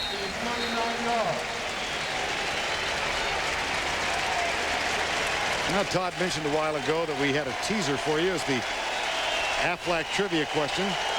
Chris Weinke has won 25 consecutive games as a starter. Who holds the NCAA record for consecutive wins as a starting quarterback? Well, we'll wait. I think that might surprise folks. Yeah, I think it will. And I'm also going to name who holds the number 2 spot when we get there. First down and 10. Hand off to Jackson. Out to the 22-yard line. Tackle made by Bradley Jennings. Coming up at halftime, Tim Brando and Spencer Tillman. Scores and highlights and an Auburn, Mississippi State preview. That's coming up at the half. You know, I didn't think that it could get any more raucous in Starkville than it was last week when the Bulldogs beat Florida, but it's going to be just as intense this week. Another huge game in the SEC West between Auburn and Mississippi State. Auburn, of course, goes in with an unblemished record thus far. 2nd and 8 in this one. Miami up 14-0. Dorsey play fake. He comes at Santana Moss. And Moss is down for the first down at the 44-yard line. Derek Gibson with a tackle, a 22-yard gain. Nice play call by Larry Coker. They again went play action to the left and left the wide field for Santana Moss. Single coverage against Thomas. They play actioned away from this, and Thomas in a trail position all the way. Not even close to Santana Moss. Good call by Larry Coker, isolating Santana with the wide field. Santana Moss with 3 catches for 68 yards. Andre King is the motion man. The handoff goes to Jackson. Bulls his way across the 50. And down to the 47. Derek Gibson makes the tackle with help from Chris Hope. You know, both these teams are used to the heat. They play in the heat. But the Florida State defense looks a little tired to me right now. They've been on the field a lot longer than the Miami defense. And Miami able to start to create some gashes in this Florida State defense. They're young at the defensive tackle position, experienced at end and linebacker. Right now they look a little tired. 2nd and short. They slip the ball to D.J. Williams. And the freshman from Concord, California, whose high school is going, I think, after its 104th win in succession. 105, which is an unbelievable record. Probably, Todd, the most highly recruited football player in the country last year. And surprised some people with coming to Miami. Had it narrowed down to Florida State, Miami, and nearby Cal Berkeley. But they just weren't winning enough games at Cal. Probably would have stayed on the West Coast and felt very comfortable here with the coaching staff, like Greg Schiano, the defensive coordinator you mentioned, recruited as a linebacker, but a real weapon at the fullback. And the handoff, a flag is thrown. Could be a face mask call against FSU.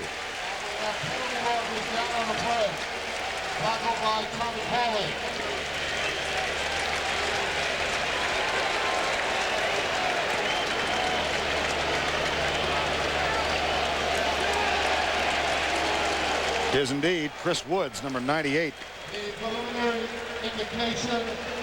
They got him for the 5-yard variety of face mask play. Watch the end of the play. There it is right there. Chris Woods, defensive tackle, got his hand on the face mask. And after the penalty at the 27-yard line, Miami has lost 5 in a row to FSU. In those 5 games, they've yet to rush for 100 yards. Already today at 75. One of those old great cliches of football, but it's proving itself true today. Matt Moss out of the backfield, his 4th catch. And let's check in once again with Jill Arrington. DJ Williams got a great start back in high school thanks to his mom, Sherry Gonzalez. She was determined to give her son a good education, so she worked extra jobs to send DJ to a private high school in California, De La Salle High School. Now, he wasn't real thrilled with that choice at first. Sent his mom a letter, "Come on, Mom, please let me stay at the school nearby." No, she said. He went, and wow, did he really make a turnaround, and then he wrote a follow-up letter. "Thanks, Mom." He really appreciated that, and he excelled on the football field. He was USA Today's Defensive Player of the Year, and look what he's doing now. All right, thank you, Jill. There's a handoff, Najee Davenport out of the backfield. Well, just to put the period to that paragraph, as a two-way player, DJ Williams last year rushed for 1,900 yards, and he led his team with 133 tackles. He is a talented athlete, you know, the physical maturity beyond his years, and he and the coaching staff felt he can contribute the quickest from a fullback position. He didn't play last week against Rutgers with a hip injury, but he is a valuable weapon coming out of the backfield as a runner or a receiver. Time called. Now, Vern, you mentioned the success of running the football, and it's not just the amount of yardage that they gain. It's not racking up huge numbers running. It's also the threat of the run. That opens up the play action. And Kenny Dorsey today, most of his big passes have come off of play action, and you just have to have a certain measure of success running the football to make play action work. 3rd and 8 here after the loss of 4. Dorsey back, this time no play action. He finds a receiver. Reggie Wayne has a first down at the 16-yard line.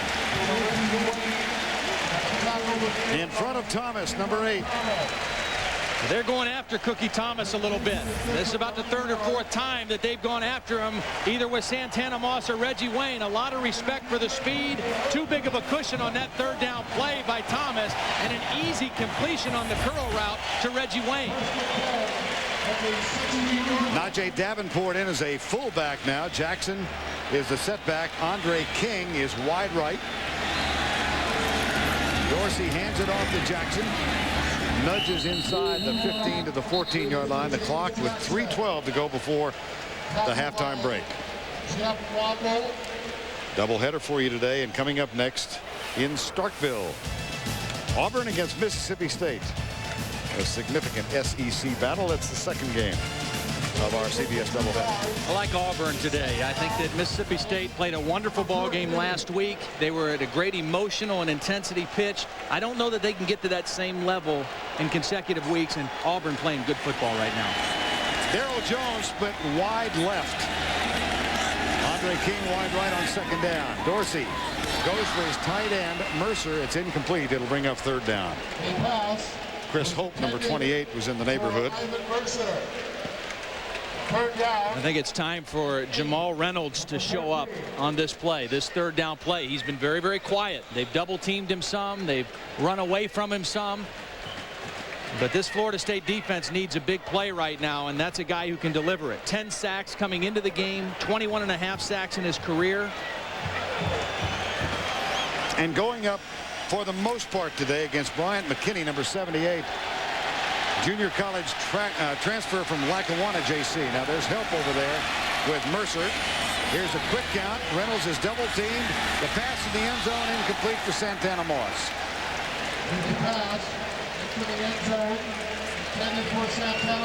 And credit Jamal Reynolds for getting some pressure and forcing the quicker throw than Kenny Dorsey wanted to throw it. He was able to beat the pressure and get in there, and then you see isolated on the play. Good coverage by Tay Cody, running him right to the back of the end zone. Takes a perfect throw to score on that one.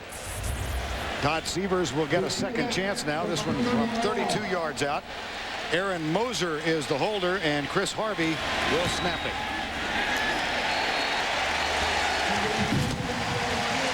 Todd Severs is added to the lead. Officially, they have called this one a 31-yarder.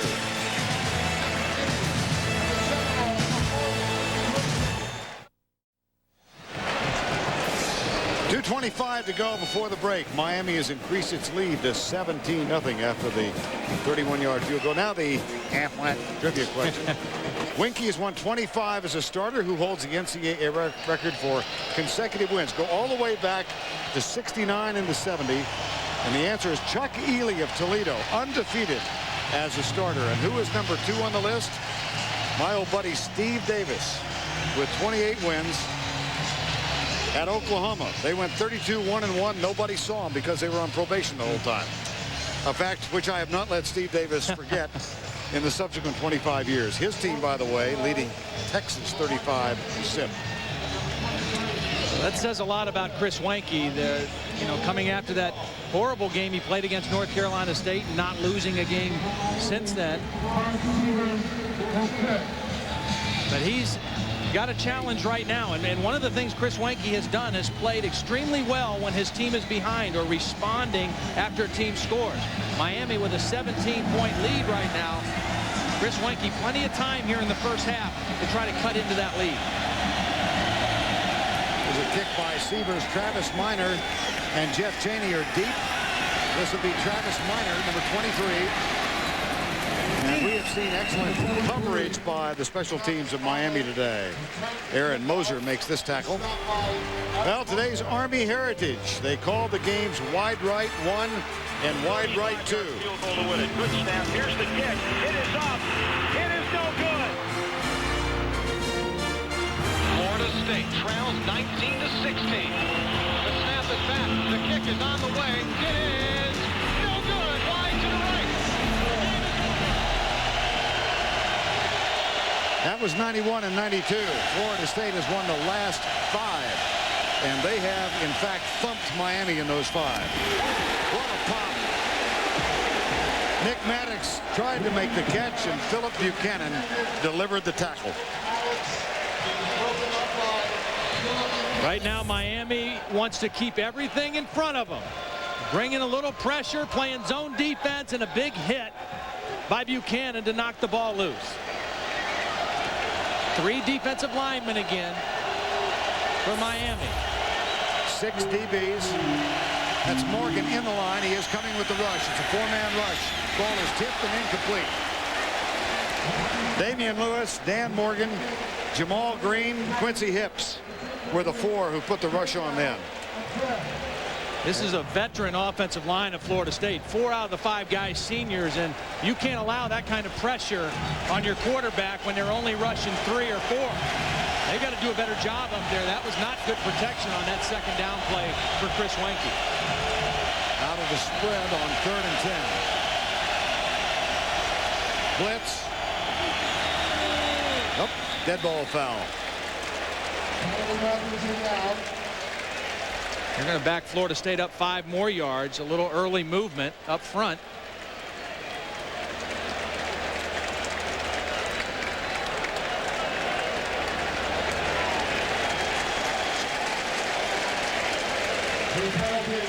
Against the Seminoles,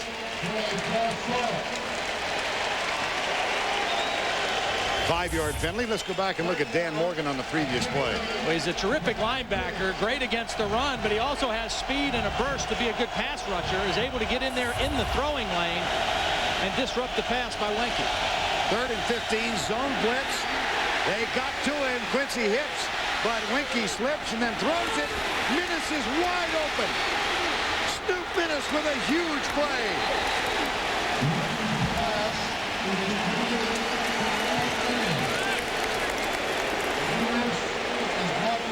Vern, if Florida State scores on this drive, this could be the play of the game for Florida State. Very close to having to punt again and go in at halftime down 17-0. Watch him elude the pressure of Quincy Hips. He's done that 3 or 4 times today on a bad left foot, and then across his body, feet not set. Perfect throw to Minnis. 35-yard gain, 1:47 to go. FSU has 1 timeout left. Weinke off his back foot, man coverage, right sideline, incomplete. Intended for Javon Walker with Buchanan covering that time. I'm impressed with this Miami secondary today. You know, they came into the season with a lot of accolades. A lot of the preseason publications rated them as the best group in the country. And they have shown me something today. They haven't given up anything easy to Florida State.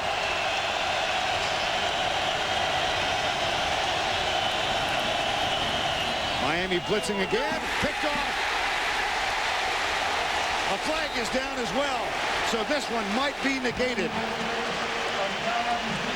Mike Rumpf with the interception if the play stands. Well, Snoop Minnis got up complaining that he was knocked down as Mike Rumpf went for the football. Minnis ended up on the ground, and Rumpf ended up with the football. It was a slant route. Again, we've seen Rumpf play pretty well on this slant route. Watch and see if he knocks him down first. He pulls the jersey, then he does push before he gets to the football. A lot of infighting between receivers and defensive backs in bump and run man-to-man coverage.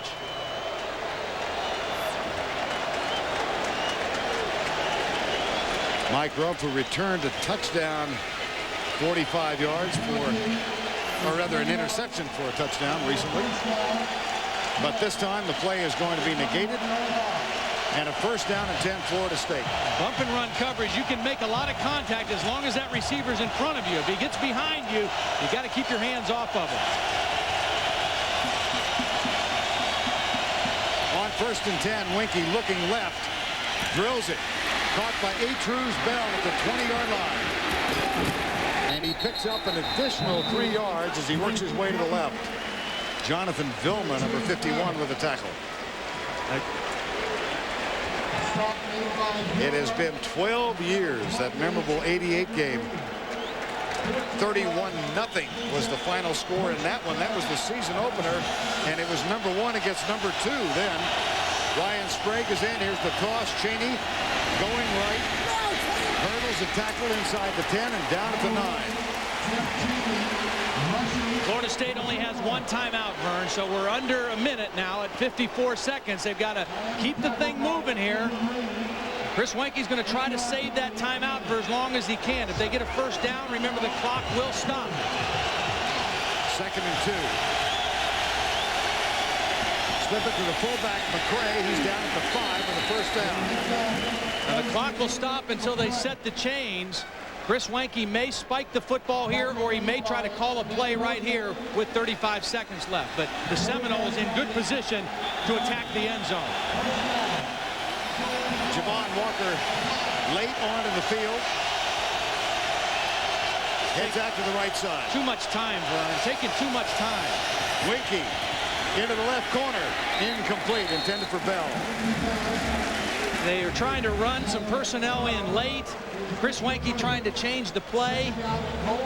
That was a waste of time right there, and then the play was totally ineffective. Now watch, they're trying to run a new receiver in for Bolden. Chris Wenke.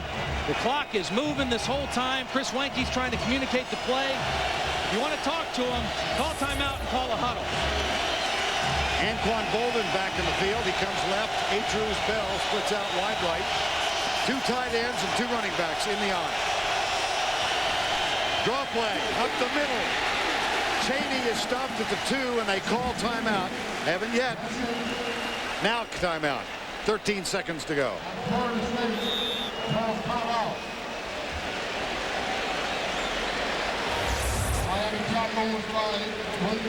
They tried to slip the run in there, and it looked open for a while. A nice hole on the left side, but quick recovery that time by William Joseph from his defensive tackle position. And Florida State forced to use a timeout. Now what that means, Vern, with 13 seconds left in the half, you'd like to think you could run it in from the 1-yard line, but if you get stopped on a running play, probably won't be able to get them lined up to kill the clock by spiking the football. So you almost have to throw here on this play. That is Matt Munyon, who is the kicker. Walk-on freshman from Panama City, Florida. Earlier in the game, we told you about the kicking problems that have been troubling Florida State. Well, 13 seconds to go. The ball just inside the 2. No timeouts. Yeah. And you're right. Go back to that 3rd and 13. And Quincy Hips had Winke lined up for the sack. But he avoided that tackle and then found Minnis for a 35-yard gain. Mark Rick trying to call the perfect play here because, again, if you run it and get stopped here, you don't have enough time to run your field goal team on the field and kick a successful field goal. So you have to throw on this third down play, and if it fails, incomplete, then you settle for the field goal. But they desperately want a touchdown right here. Winky talks with Jeff Cheney, who will be the deep back. William McCray is the fullback. Play clock is going. It's down inside at 20 right now. Wanky just getting him out of the huddle. Carver Donaldson, number 88, the 13 tight end, is tight to the left. And a power formation. Play fake. Intercepted by Morgan. He could go all the way. He's got It's off by Morgan. There's Cheney who knocks him out of bounds.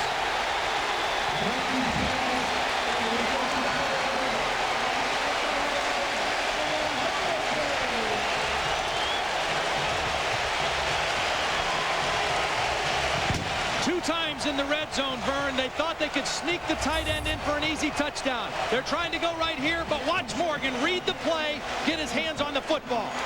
Two times Chris Wanke thought he had an easy touchdown to the tight end, flips it in there. Both times he comes up empty. Dan Morgan, a huge play for the Hurricane defense. And Greg Schiano right to the right of Butch Davis. Another great stop for the Hurricanes. And how appropriate that the heart and soul of this Hurricane defense, Dan Morgan, the senior from Coral Springs, with another huge defensive play to end the half.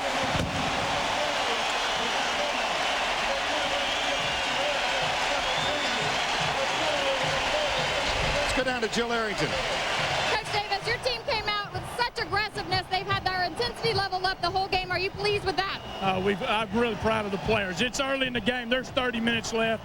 I mean, these are two good football teams. Our kids are playing their guts out. Dorsey doesn't look like the young quarterback that he is out there. Well, he's growing. In every possession, every game, he gets better. He's got a lot of poise and confidence. I think a lot of it comes from the fact that our coaching staff and our kids believe in him. Even though you've controlled the time of possession, when your defense gets out there, they get it done. Are you pleased with that? Well, Florida State's going really fast. They're fast huddling us, and we got to keep our defensive guys fresh. All right, good luck, Coach. Thanks. Another look at Dan Morgan, his second interception of the year. None bigger than this one. Let's go to Tim Brando. All right, Vern, they could be picking off number one. Coming on the AXA halftime report, we'll get you caught up on the day in college football, including Northwestern looking strong. Oklahoma on a roll after this word from your local station. The AXA halftime report is sponsored by AXA Advisors, building futures.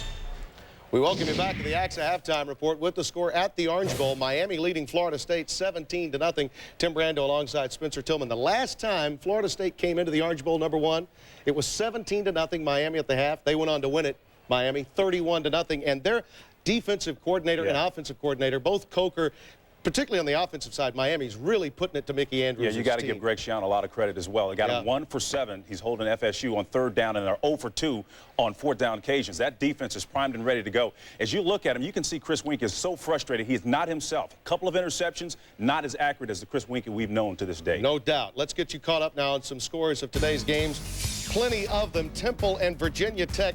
Hokies trying to get it done. And early on, special teams are well, you know, Frank Rainbow puts his heart and soul in that special teams right there. Coming up with the big block is Wayne Ward. And then how about the Hokies, Lee Suggs? We talked about how important he is to this ball club. The perfect complement to Michael Vick. He's in for the score, and he's going to do it again. We know about his speed. He also runs heavy. He's 212 pounds. And then watch Cullen Hawkins. How much this is for a 3-2 pitch, huh? That's the fullback over the middle for big yardage. Put him up 21. And then Michael Vick. This is one area, if you can find a knock on him, this is his third pick of the year, Timmy, and that's an area they've got to improve on. But other than that, the Hokies look pretty darn good. Remember 2 years ago, Bobby Wallace's team went in there and knocked them off, but that was PV, pre-Vick. 21-7, Virginia Tech with the lead at the half. Michigan and Purdue, the Boilers not able to get over the hump in the Big Ten, but Drew Henson, 13 out of 15. I add to that 19 out of 23 now, 194 yards, 3 touchdowns for the Wolverine quarterback. Oklahoma and Texas, Red River rivalry game. Josh Heupel putting it to this Texas team that clearly has a quarterback problem now. It's now a Sims and Applewhite problem. Florida and LSU 10-3. This game now in the second quarter. Nick Saban coming off that emotional win at Tiger Stadium against Tennessee, and Grossman goes to work. This culminates a magnificent drive as he finds Jacobs over the middle. This is a 98-yard drive as he hits Jabbar Gaffney for the 26-yard strike. That makes it 7-0. Now LSU has a chance to tie the game. Watch where the line judge is on this pass from Rohan Davey. Josh Reed. He's right there. It's a catch, What's right? different about that catch than a couple of weeks ago against Florida and the Tennessee game? Instant replay. Possession. Unbelievable. The ground can't cause a fumble. Possession instantaneously in the end zone. Should have been 6. Now, Hawaii and TCU. Poster child for the have-nots of college football, having a tough time from the Rainbow. Well, you know June Jones is going to throw the ball when he gets an opportunity to do that. He's big on that. Nice job here. A little flick play. Nice maneuvering up. That's Timmy Chang hooking up with his wide receiver Shannon Harris there in for the score. And how about LaDainian Tomlinson? We know about this guy. You think this is a have-not team, right? Yeah, they really are. Not a have-not running back. I don't care who you can line this guy up against. He's a playmaker for sure. Then he's going to take it in from about 6 yards out. His third touchdown of the game, LaDainian Tomlinson doing the job this afternoon. Hey, this is one of the tough outs on their schedule. They're going to go unbeaten with no shot at the national title, but Tomlinson can be invited to the Downtown Athletic Club for a possible Heisman Finals position. Northwestern and Indiana, 24-14. Northwestern looking to go 3-0. Bobby. That's the Indiana band. You got it? Okay, good. Now, here's a little play fake and magnificent work across the middle as you see the pass from Kustak going right to Sam Simmons for the touchdown. And then Damian Anderson. Well, he's had a 73-yard touchdown run, this time just a yard out. That made it 14-0. It's 24-14. Michigan State and Iowa 9-7 to score in this game. T.J. Duckett, 12 rushes, 102 yards in this ball game. Penn State and Minnesota 9-3 at the half. Tellis Redmond has now 118 yards on 19 carries in the game. And Maryland taking on Virginia, 21-3 the score in that ball game. Virginia has won 8 straight meetings between these two. And the Middies taking on Air Force today, 7-3 the Fighting Falcons have the lead. Broadwater 3 out of 7 for 59 yards. Well, coming up, we'll take a look at the second game of our doubleheader, an SEC West showdown between undefeated Auburn and Mississippi State. That when the AXA halftime report continues. Ken Dorsey getting it done to Naja Davenport. Magnificent work by Miami on both sides of the line of scrimmage today. First and goal for Miami. So Larry Jones, he is at the guard. Touchdown, Miami! Here's Walker left side. Walker tumble for score. West Virginia has done it. Here's the snap. The kick is away. It is good! Boston College wins! Last play of the ball game. To the tight end, Brominski. He got it down! This kick is in the air. It is good! It is good! One of the greatest wins ever! Let that celebration begin. Each and every week, be sure to check out the CBS Sportsline 115 poll, which ranks all 115 Division I-A teams. Just click on NCAA football at cbs.sportsline.com or AOL keyword CBS Sportsline. Welcome back to the AXA halftime report. Coming up in the second game of our doubleheader, number 15, Auburn takes on 20th ranked Mississippi State in the continuation of a long-standing rivalry. The Auburn Tigers are off to a flying start. It's the first time they've been 5-0 since 1997. They've been lighting up the scoreboard with more than 30 points per game. And the defense pitched in last week with a shutout. Auburn is paced by Rudy Johnson, the SEC's leading rusher, and Coach Tommy Tuberville doesn't need much to fire up his troops for this game. We don't go overboard on any motivational things in games like this because it's you can see it in their eyes. Mississippi State's defense has destroyed the house. They're first in the nation against the run, and the Bulldogs are tenacious in their own house, winning 13 in a row. Running back DeCenzo Miller tore through the Gators last week for 172 yards, and State is looking to chop down another team in the SEC.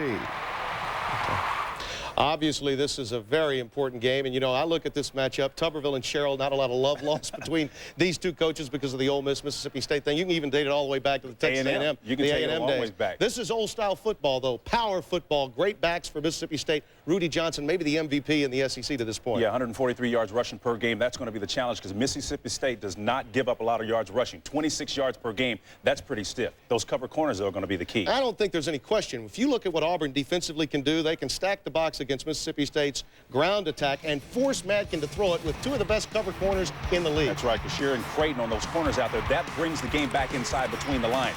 Two cover corners that cover like a blanket out there. Your running game has got to come up. Auburn's got a challenge today. You don't find many better than Rodney Creighton and Larry Casher. They are outstanding. Now, let's update you on the Florida-LSU game. Rex Grossman has just touched a touchdown pass. Fourth consecutive week that Jabbar Gaffney has caught a touchdown pass. But look at this. Hello. Memories of Mississippi State dancing in Spurrier's head.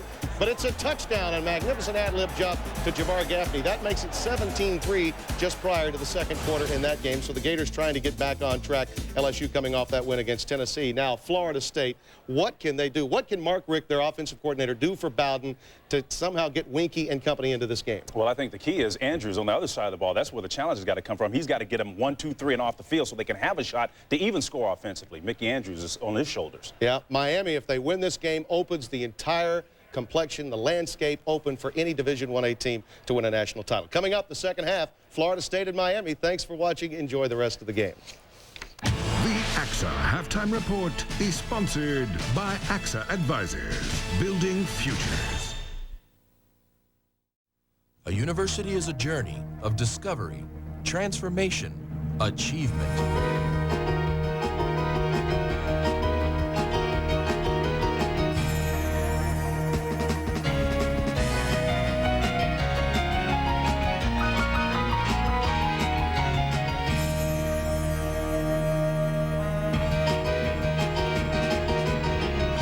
University of Miami. Go and change the world.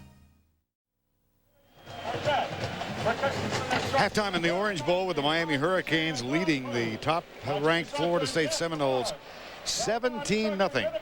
2 touchdowns, a field goal, and a big interception at the end of the half. Tuesday on CBS, a plan to kill the president of Russia is uncovered. Now the fate of the free world is at stake, and every second counts. Don't miss an all-new Jag Tuesday on CBS.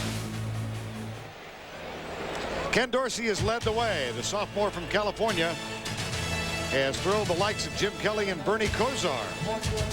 Miami leads it by 17.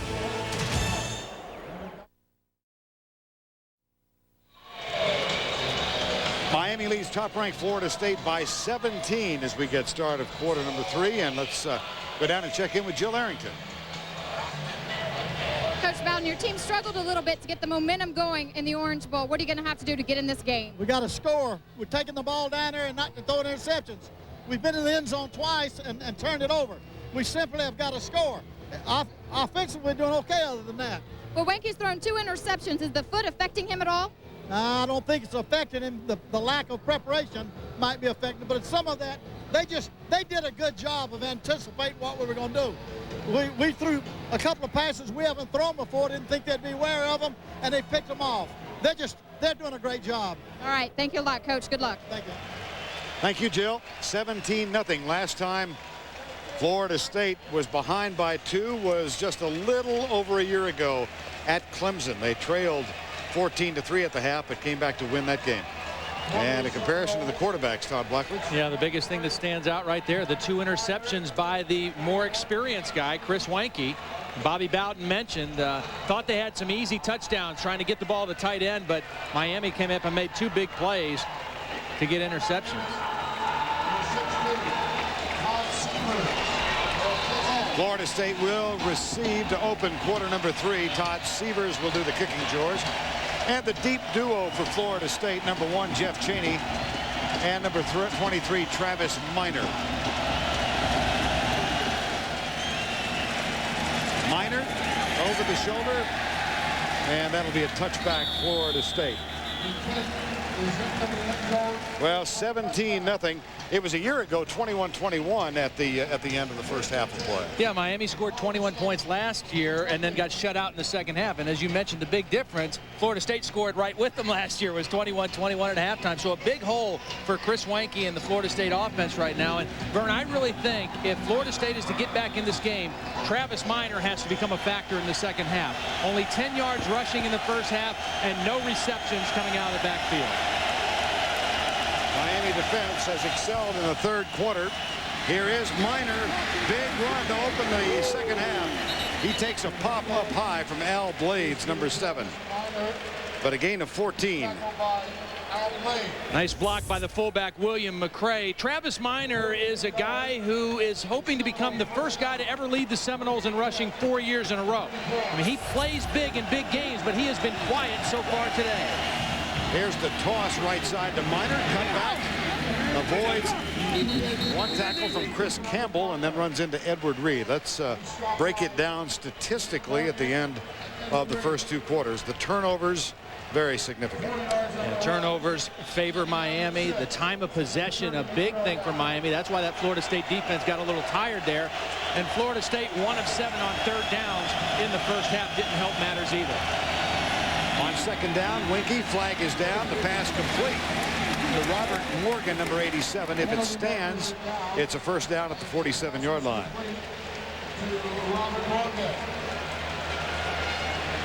I think they might call offsides. Miami lined up offsides because there was no early movement, I don't believe.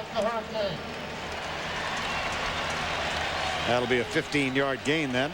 And you see what Florida State's doing right away. They get one of their key guys, Travis Minor, involved right away. 2 quick runs and then the nice throw on play action.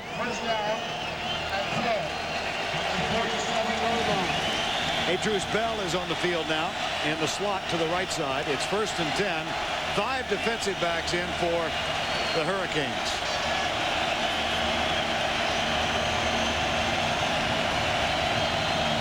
Weinke out of the spread, faces a blitz. Quick delivery right side to Bell. He circles inside, breaks a tackle, breaks another, and Buchanan hauls him down. It's 1st and goal, Florida State. A gain of 42.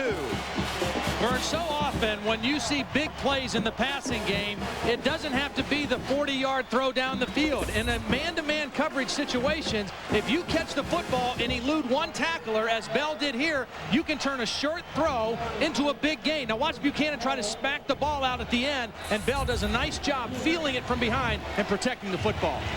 Marquise Fitzgerald missed the tackle. 1st and goal. Weinke in the spread again. Lobs it out to Minor, chased by 3 men. And again, he avoids the tackle of Edward Reed and Marquise Walker and cuts inside for an additional gain inside the 5. Travis Minor very involved in this first drive to start the second half. This is the playbook play we showed you earlier. Look downfield. If it's not there, flip it out to your back and let him make somebody miss in the open field. He does that very well. He eludes a couple of Hurricane defenders out there, and now good position. Hand off, Travis Minor. Stopped at the 1. 2nd and goal. Dan Morgan, number 44, makes the tackle. You know, one of the problems I think that Florida State has had in the last several years is they do so much from the shotgun and they throw the ball so well and they pass block so well. It's really tough for offensive linemen to all of a sudden then shift gears in a goal line situation and really get that good push that you need to run the football. That's been a problem for them for a couple years. It's tough to be good at pass blocking and run blocking at the same time. Chad Nader comes in as an extra blocking back. He lines up to the left side. Minor is the deep back. Minor gets the toss and the lead block, and he's knocked down at the 1. Morgan and Edward Reed.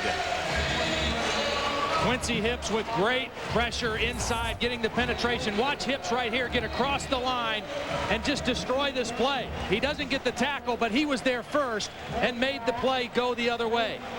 Dan Morgan there to finish it up. Hips gets the penetration, and Morgan doesn't miss tackles when he gets there. Bobby Bowden will call on the freshman, Matt Munyon. 2 of 5 kicking field goals this year. This one is hammered home. Said we're not going to get down there and not score again. He told Jill right before the half, we've got to score. Well, they've got 3. They wanted 7, but they'll take 3. FSU is on the board.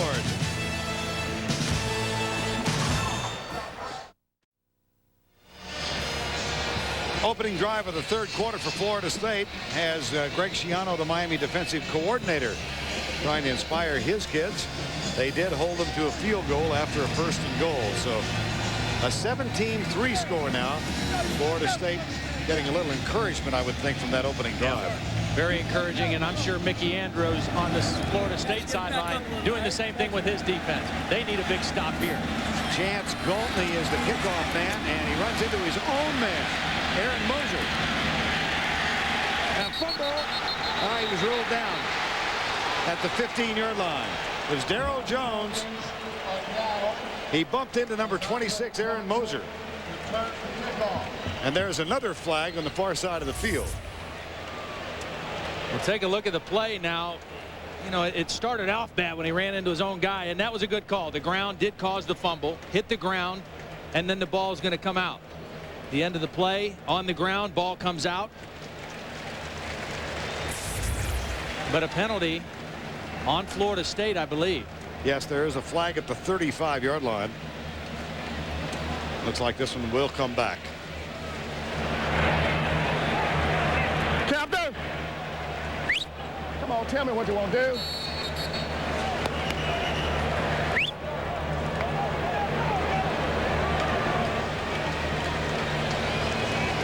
I think what they want to do is take a shot at it again. So Andre Johnson and Darryl Jones go back to the 10-yard line. And Chance Galtney, who is one of the 3 place kickers that Bobby Bowden has used this year. Galtney getting the kickoff chores today. There he is, number 37. I'd say anything you can do to make Florida State any more tired, take that opportunity. They were in decent field position, but not great.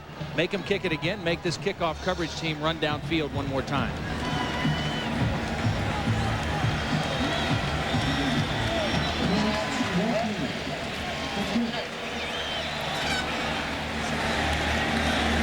This will be Jones at the 10. Slips 1 tackle and is down at the 25-yard line.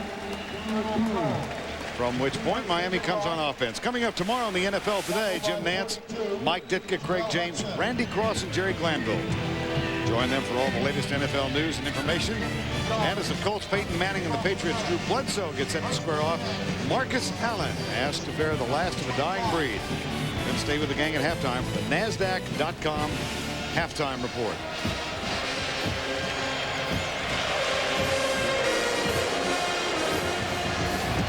First down and 10 as Jim Kelly enjoys his team's effort.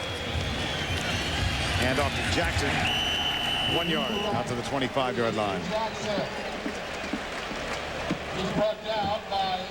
And let's go down to Jill Arrington for an injury update.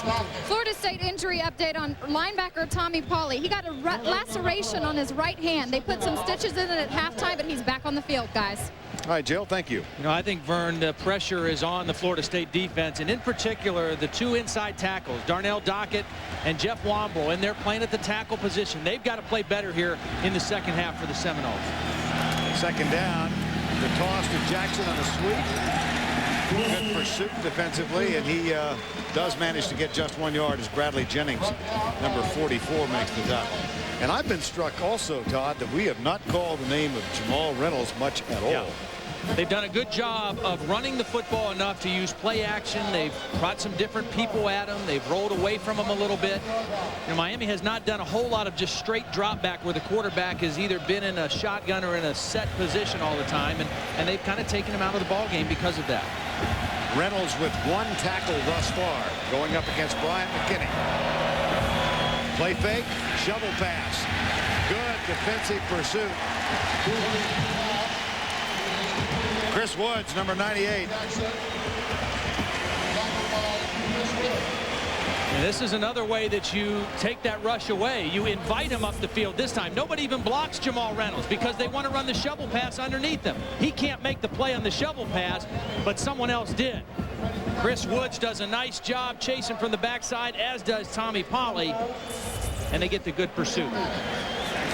Freddie Cacho on the punt. Nick Maddox drifting over to his right. It will go out of bounds before he can retrieve it. And it is ruled out of bounds at the 41-yard line. A 33-yard punt, Nada on the return. 9:17 to go, third quarter.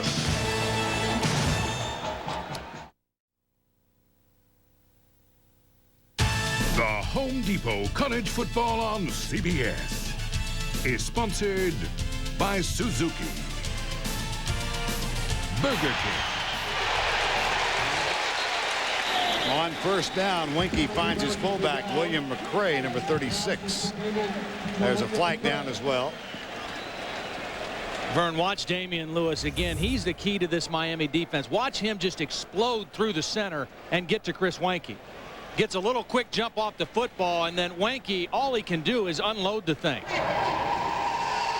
Offsides. That's why he was there quick. A little too quick. Has a broken metatarsal bone in his right foot and was a game time decision as to whether he could go today, and he has gone the distance. And he's just a key guy. He's been a starter since he's a freshman, and he is the one guy on the Miami defense that is better than anyone that Florida State has up front. And he is a real disruptive force on the inside, and he's shown that today even with the injury. 5 defensive backs for Miami, first and 5. Slipped the ball to William McCray, and he rides Damian Lewis. There's a fumble, but I think it might have come after the runner was down. Indeed, that is the ruling. Ball at the 50. It'll be 3rd and 1. Dan Morgan.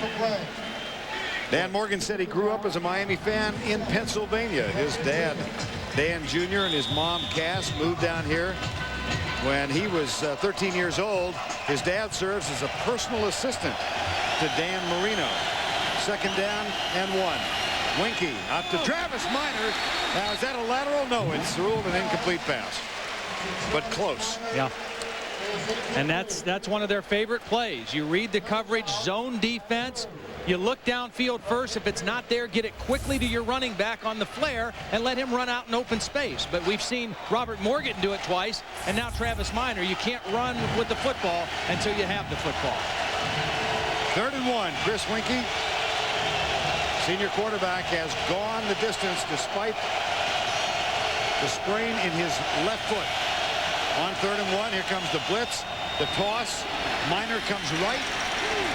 That should be enough to move the chain. Great cut by Travis Minor. This is just a gutsy run by Travis Minor because Miami had him outnumbered. They had more defenders in there than Florida State could block. Florida State had no tight end in here. They had 5 linemen and a fullback. Look at all these orange shirts. More guys than you can block. And watch Travis Minor see a little bit of the daylight and then cuts it right up in there for the first down. Heads up run by Travis Minor. 1st and 10. He gets a rest. Jeff Chaney is on. Winky goes from the shotgun. Stunts by the front 4 of Miami. Rifle down. Caught by Anquan Bolden. No flags. Touchdown FSU.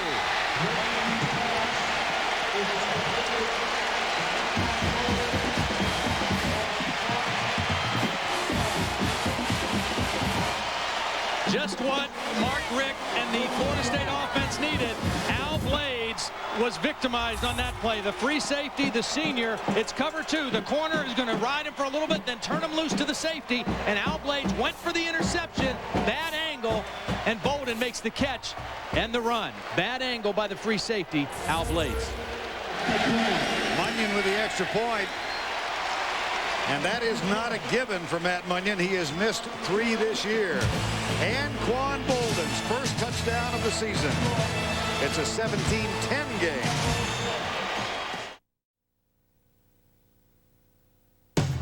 And now a look at this week's Suzuki Heisman Watch Update. Tim Brando alongside Spencer Tillman here in New York. Well, he wears number 5 in your program. Last year, number 1 in rushing. This year, number 2. And trying harder for the poster child of the have-nots of college football, TCU. And he's number 1 in another category. 31 first-half carries. He is unbelievable. 196 yards. LaDainian Tomlinson doing the job today. Boy, he's so impressive. He should be considered big time. No doubt. If one of the quarterbacks dropped the shoe, he's there to fill it. For more information on the Suzuki Heisman Watch, log on to cbs.sportsline.com.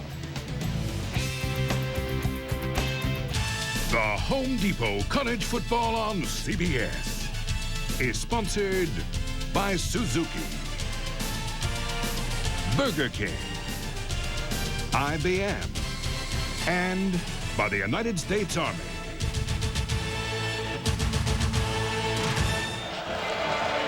And there is another of the Heisman candidates for the year, Chris Weinke, the 28-year-old senior quarterback. A 48-yard touchdown pass to Anquan Bolden. Chris, who does like to dial a long distance. He's got some guys that can run and fetch it, and he likes to throw those deep touchdowns. And all of a sudden now, out of the locker room, we have seen the explosiveness of the Seminole offense. And if you think that defense was geared up the last series, you wait and see him out there this time. Chance Gwaltney will kick off for the Seminoles. Darrell Jones and Andre Johnson are the deep two. This one will be taken by Jones. He runs up and grabs it at the 10. Heads right. Hurdles, one man. Oh, boy. He was nearly gone. Cookie Thomas may have saved the touchdown. Good way to stem that tide and get the momentum back. A good kick return. Darrell Jones. And as you said, Vern, I mean, this is one guy away from going to the end zone. As it is, Miami with a good start and a good field position here outside the 35-yard line. Let's see what they can do after the Jones effort. They were 3 and out on the opening series of this half. Dorsey has his backs in the eye and will throw on first down. He wants a bunch, and his receiver, Reggie Wayne, did not turn around until the ball was almost at his head. Vern, Reggie Wayne had him on that play. That's Clinton Portis right there, one of the running backs that was sharing time. He's got 3 broken toes. He's out for about 3 weeks. And James Jackson is in the locker room getting some fluids for dehydration. Najee Davenport is the tailback in there now, and right now only one true tailback for the Hurricanes. Play action. Dorsey lobs it out. Caught by fumble. There's a fumble, and it's going to be picked up and recovered by Florida State. Brian Allen, number 55. Tate Cody with the hit on the freshman running back, DJ Williams.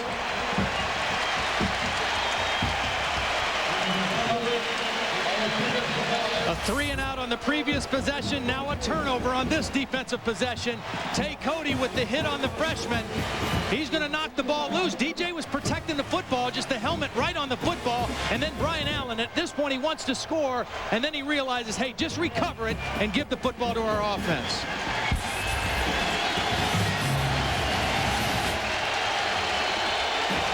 Seminoles open this half with a long drive, which resulted in a field goal.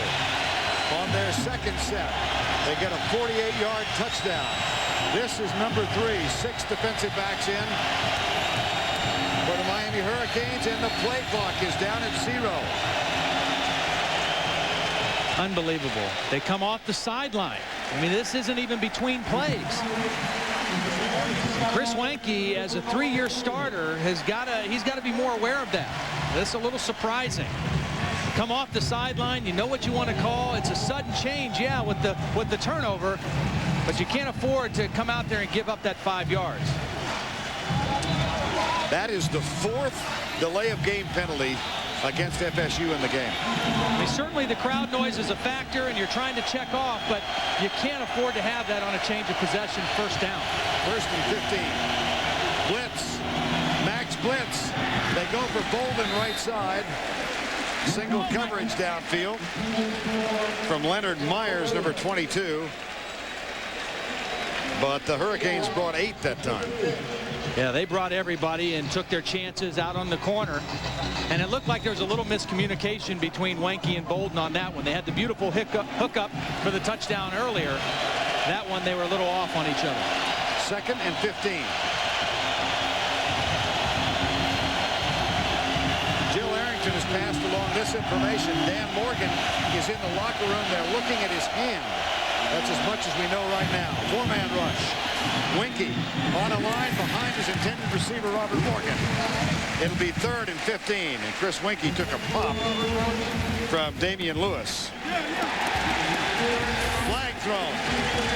I think they're going to get Sharon Dorsey, the tackle for Florida State, for a little unsportsmanlike getting in the face of Damian Lewis. The referees didn't think it was a late hit on Chris Wanke, but they didn't like the fact that Dorsey came over and had a little extra to say to Damian Lewis. If you want to take care of Damian Lewis, block him at the line of scrimmage. And they haven't done a very good job of that today. He's been a disruptive force for Miami. And again, a missed opportunity for Florida State. They had several in the first half. They get the turnover from their defense, great field position, and now look at them. Fumbling and stumbling their way back to a 3rd and 30 situation.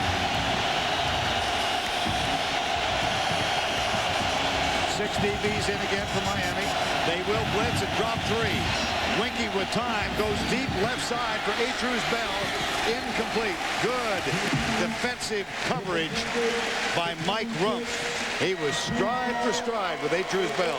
Vern, if you want to stay as the #1 team in the country and win a national championship, you can't have this many missed opportunities that Florida State is having in this game, particularly against a team that has the same kind of athletes you do that the Miami Hurricanes have.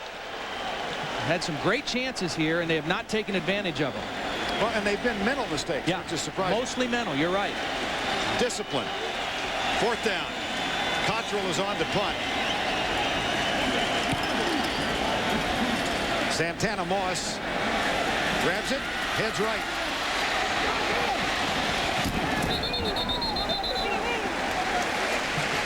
Tackled at the 27 by O.J. Jackson.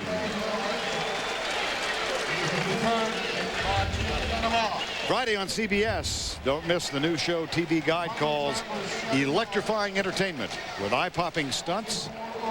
Tim Daly stars in The Fugitive, an all-new episode Friday on CBS. 1st and 10 Miami, 17-10 with under 7 to go 3rd quarter. Darryl Jones in at wide receiver. James Jackson getting treated for dehydration. Here's Dorsey. Fires it complete out to the 42-yard line. He finds Reggie Wayne in front of Stanford Samuels. Vernon, the last series that Miami had the ball, Cookie Thomas went out of the game hobbling. So now they've got a new defender in there. It's Stanford Samuels. He's a freshman out of Miami, Carroll City High School, and they went right after him on the 1st down play. Take a look at the end of the play, the hit on Dorsey. Jamal Reynolds there and got up shaking his right hand a little bit at the end of the play. Najee Davenport now at tailback, and DJ Williams is the fullback. Dorsey steps up, fires it to DJ Williams. He's got a 1st down at the 46-yard line.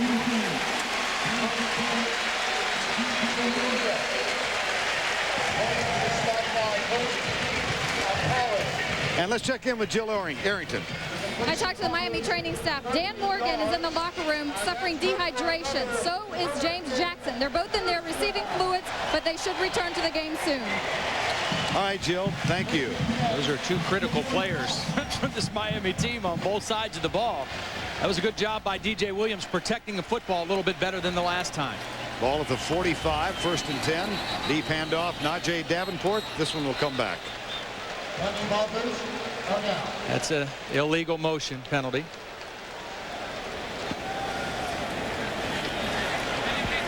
Appreciate the update from Jill. She had been told initially that Morgan was getting a hand looked at. Well, prior to the snap, false start, offense, 5 yards. We could use a couple of those in the booth. Yeah. Jeez, it's hot everywhere. It's not a good look, though. First down. Little muggy. 1st down and 15 after the 5-yard penalty. Santana Moss goes out to the right side. Andre King comes near side. Dorsey, Najee Davenport. Look at him struggle and fight. Back inside the 45 to the 43-yard line. Derek Gibson makes the stop. Today's Rigid Tools Scholar Athlete Award goes to Joaquin Gonzalez of the University of Miami.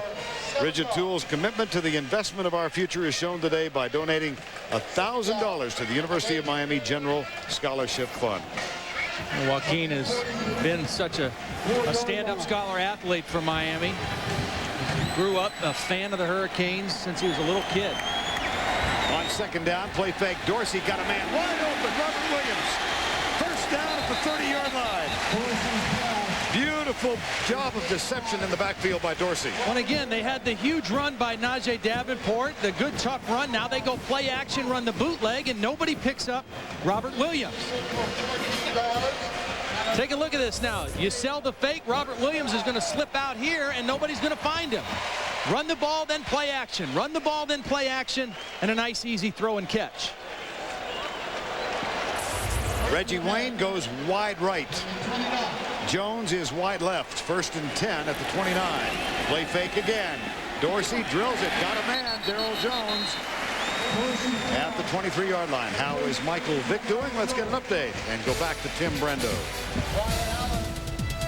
All right, Vern, thank you. Michael Vick is doing just fine, thank you. Here he is pitching out to Andre Kendrick. 14 yards the scamper. 35-13 Virginia Tech. Probably the biggest fan of Miami right now outside of those in the Orange Bowl. All right, Tim, you're absolutely right. 2nd down and 4 here. Hurricanes cling to a 7-point lead. 4:20 to go, 3rd quarter. They slip it to the fullback, DJ Williams, inside the 20. That's going to be close for the 1st and 10. You know, this DJ Williams has got some push behind him as a freshman. I mean, he's 235 pounds, but every time he hits it up in there on the inside, the pile moves forward. I mean, you don't see him getting knocked back very much. He is a very physically developed and strong kid for as young as he is. Came out of that great program in De La Salle and good strength and conditioning program there. He came onto a college campus ready to contribute right away. 3rd and 1. Probably less than a yard needed to move the chain. Davenport is the deep back in the eye. And Dorsey will throw. Goes for the corner for Reggie Wayne. Out of bounds. Thomas defending. It'll be 4th down.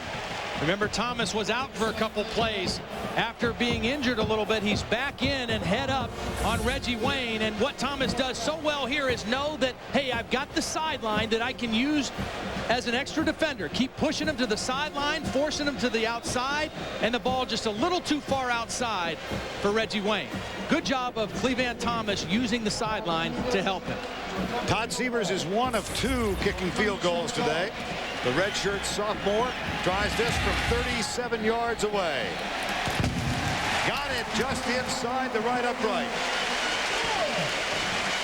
Young man who came from Ankeny, Iowa to gather in a little sun and play for the Hurricanes.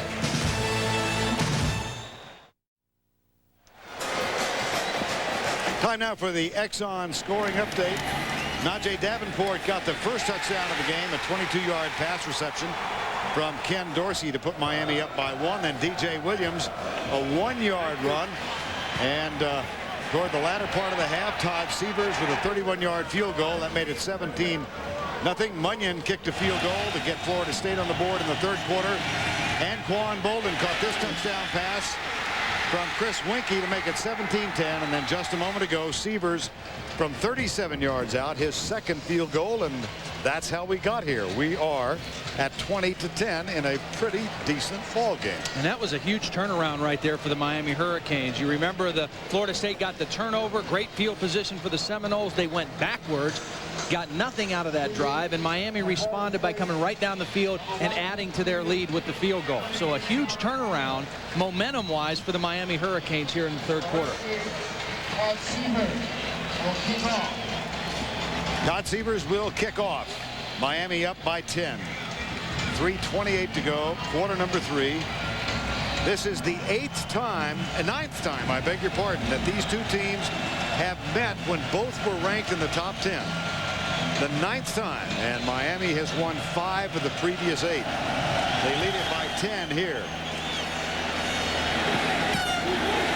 That one out of bounds.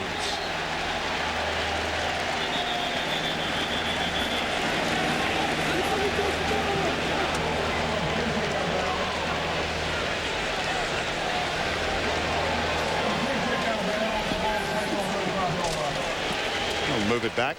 Butch Davis trying to say that Travis Minor tipped the ball before it went out of bounds, but the official right there had a little better shot of it than Butch did, I think.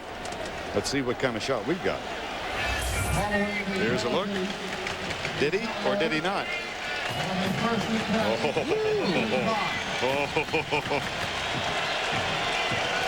Wow. That's debatable. Maybe Butch had a pretty good view.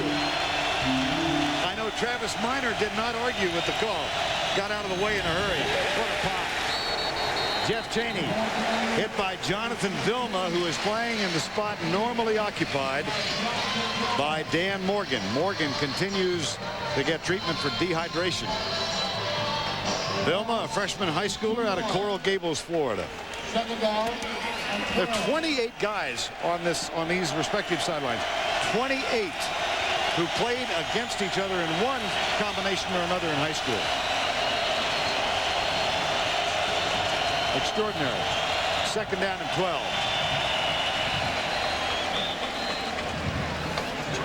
Time called.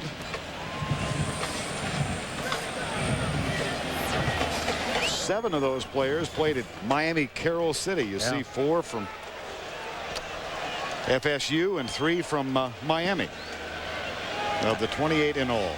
And that adds to the intensity. I mean, these guys, a lot of these guys have known each other since they were kids, you know, playing midget football together and high school against each other and with each other, and just adds fuel to this already intense rivalry. Right side, caught.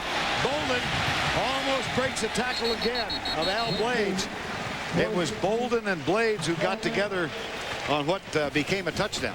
Good read by Chris Wenke. This is a corner blitz, and so Al Blades has to come over and make coverage. Watch the corner blitz here. That means he's got to come over and play man-to-man. Wenke sees it, Bolden sees it, and they get rid of the football quickly, and he almost turns it into a big play again. Blades able to hang on to the jersey. 1st and 10 after the game.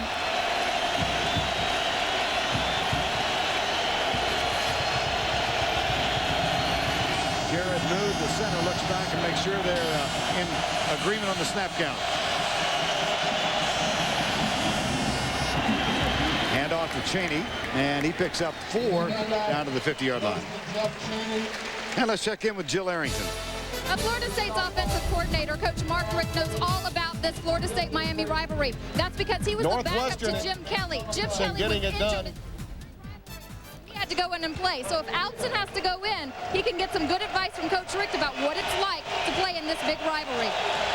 All right, thank you, Jill. 2nd down.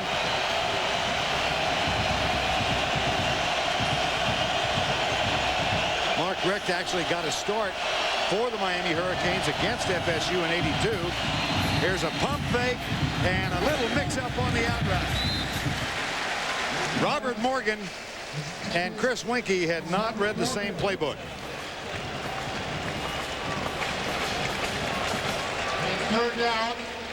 Chris Wenke was looking at Robert Morgan all the way on this play, but Snoop Minnis is very upset because he thought he was going to be open. You see at the end of the play, his defender looked in at the quarterback, and Snoop said, "Chris, look over here, baby." 3rd and 6. Wenke goes deep left side. Ed George Bell is open, and he put a little too much drill on the ball. That's exactly right.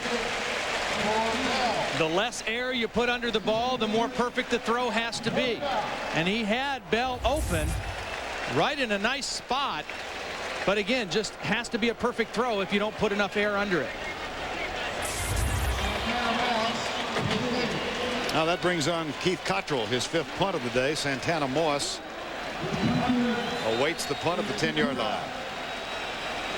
And I think Florida State's inability to run the football, only 54 yards in the game, has really hurt their offense. Moss will take this at the 6. Good downfield coverage, and he is tackled at the 9-yard line. Corralled by Brian Sawyer, number 89. Rufus Brown.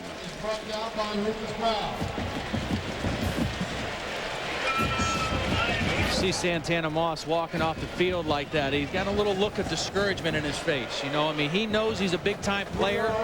He hasn't had a big game yet. There's still a lot of time left, and he certainly has the ability to make big plays for Miami. I wouldn't be surprised to see Larry Coker trying to get his guy back in the game. You see 4 catches, 74 yards. He needs to become more of a factor here in the second half for Miami. Davenport and Williams continue in the backfield.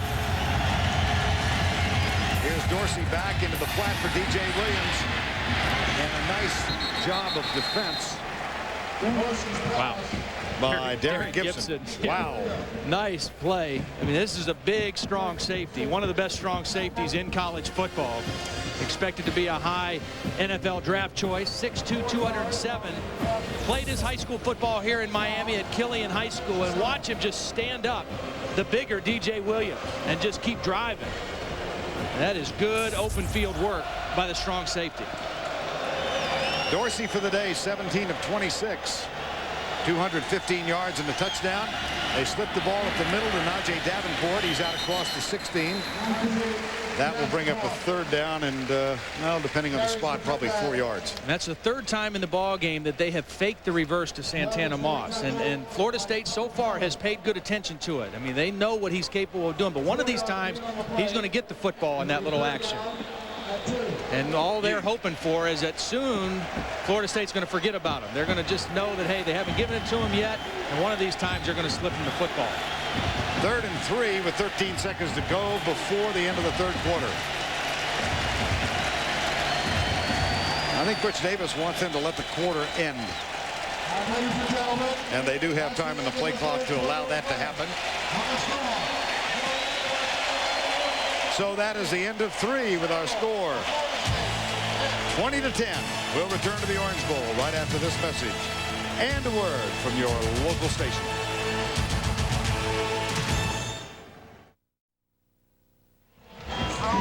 Those of a certain vintage, those of us, and a degree of accrued wisdom recall Jackie Gleason, his theme song Melancholy Serenade, and how terrific his show was from over in Miami Beach. We begin quarter number 4.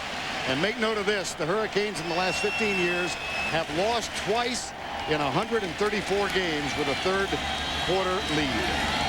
3rd and 3 here. Rush coming, Dorsey hit, incomplete. Dorsey took a pop from behind. Nice play by Chris Hope, the free safety, getting in there and knocking the football down. 4th and 3, and it looked, Todd, at the opening of this second half, like Florida State was just going to storm right back in and grab the lead. They were trying to seize the lead and the momentum, and what happened was they didn't take advantage of the turnover. They made a few more mistakes, and again, I think too many mental mistakes by this Florida State team. You can't fool around with a team like Miami. They're too talented. You've got to concentrate better. That's a short punt. Very short. It does take a Miami roll, but that only adds an additional 3 yards. So Freddie Capshaw, disappointed with that one, winds up going only 30 yards. 20-10. We'll be right back.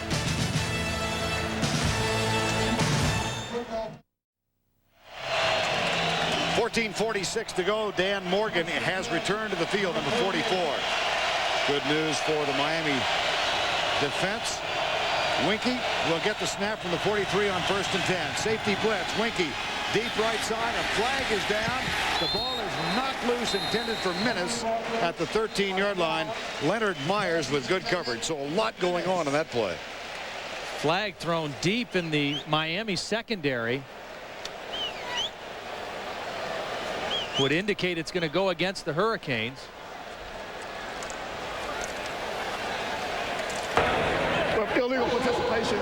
Illegal participation on the defense. 12 men on the field, 15 yards, 1st down. It's a good way to slow down the Seminole offense. Play with 12 if you can get away with it. Take a look here. 1, 2, 3, 4, 5, 6, 7, 8, 9, 10, 11, 12. Can't do that.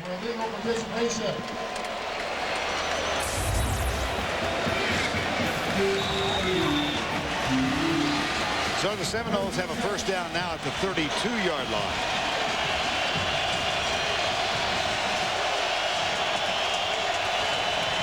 stunts. Winky, little flare, incomplete. Second time they've dropped that one. Travis Minor, the intended receiver. We're going to take you back to a moment before we went to break. Watching the right side, the punt, and then the Miami coach's booth. As soon as that punt hit the ground, they were back to bye. No, sell. They were working the phones, weren't they? Second down and 10.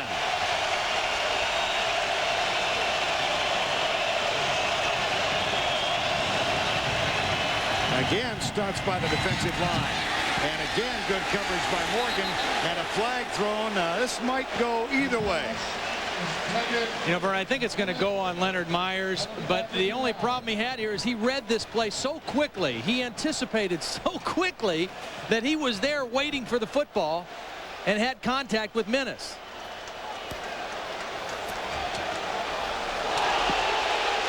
And when you watch this again, Leonard Myers is all over this. I mean, he reads it so quickly that he's just there before the ball can get there. Here's Myers, one-on-one against Menace. Watch him read it and get there, but the ball's not there yet. And he just kind of stands there and makes contact. I don't know. I think you could have let this one go. He played it so well. He was in position. Yeah, there was some contact. I don't think enough to call pass interference, though. Nevertheless, it is called 1st and 10. Florida State just wasted a timeout. Travis Minor called the timeout, not Chris Wanke. And again, more confusion and another mental error. Time is called with 14:30 to go.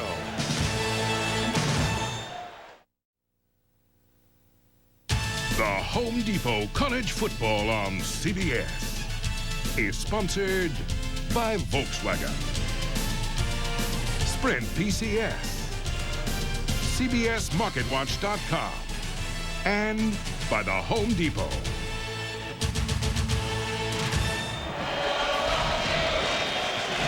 We are back in the Orange Bowl, 20-10. Florida State down, but they have a 1st and 10 at the 17. Here's Winky. Comes left from Minor, one-on-one out in the flat. And knocked out of bounds by Jonathan Vilma, number 51. Defensively, Miami going with 6 defensive backs, as they have done much of the game. And take a look at that, 30 yards on this drive thanks to Miami penalties. We've seen Florida State hurt their cause, and Miami hurting themselves as Greg Schiano looks on. Menace wide right, Bolden wide left. They hand it off up the middle on 2nd down and 8. Blades and Morgan. There's Dan Morgan. Double-digit tackles again today. He is going to become the all-time leading tackler in Miami history. The record currently held by George Myra Jr. And Morgan closing in on it. 3rd and 6. Chaney's in. And again, late additions to the offensive lineup.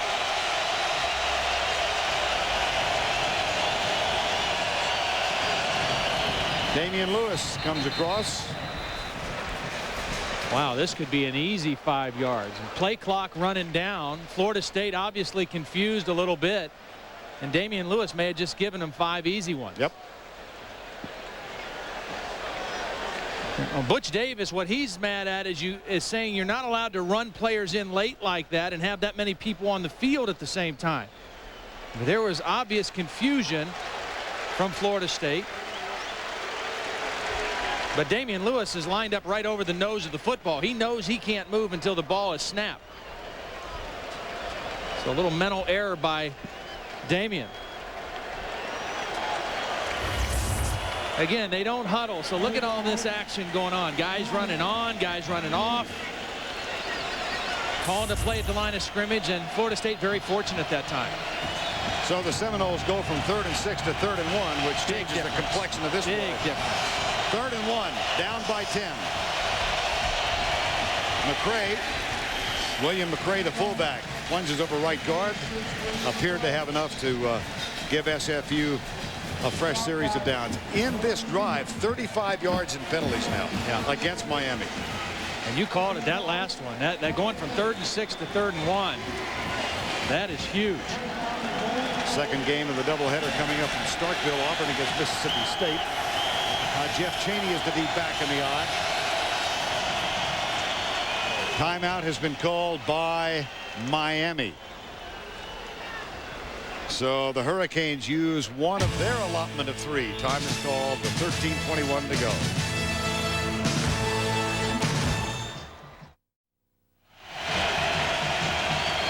Welcome back to the Orange Bowl. First and goal, Florida State at the 6-yard line. Jeff Chaney is the tailback. He gets the toss with McCray leading the way. Excellent pursuit by the Miami defense. And Chaney with a fine job just to get back to the line of scrimmage. Well, Quincy Hips has done a nice job today getting penetration into the Florida State backfield. He gets the penetration. You don't get to hear his name over the PA system because he's not making the tackles, but he's causing the play to go back a different direction, and someone else is finishing up the job. Atrus Bell is on the field now. He comes wide to the left side. Robert Morgan is split off wide right, number 87. Second and goal. The handoff. They slip the ball to Chaney, and he gets back to the line of scrimmage plus 2 feet. You know, and I get back to that same point I made about the Florida State offensive line. They're excellent pass protectors. They're very effective out of the shotgun. But when you get them down inside the 10-yard line, they can't turn it on and off to be good run blockers and power blockers up there. They just kind of lean on people. They play pass protection. They're more of a finesse-oriented offensive line, and when it comes time to try to push people out of there and run the football, they just aren't as effective. 3rd and 6. 3rd and goal from the 6. 4-person rush. Screen right side. McCray. Great job defensively by Miami. Led by Leonard Myers, number 22. This is just a matter of some defensive players wanting it a little more than the offensive players, because Florida State is going to run the screen to the fullback right here, and they're going to have guys out in position to make the plays. He's got a little escort, but watch Myers fight off the block and get the tackle. They had guys out in front of the ball carrier, but great pursuit by the defensive backs of Miami. Matt Munyon missed it.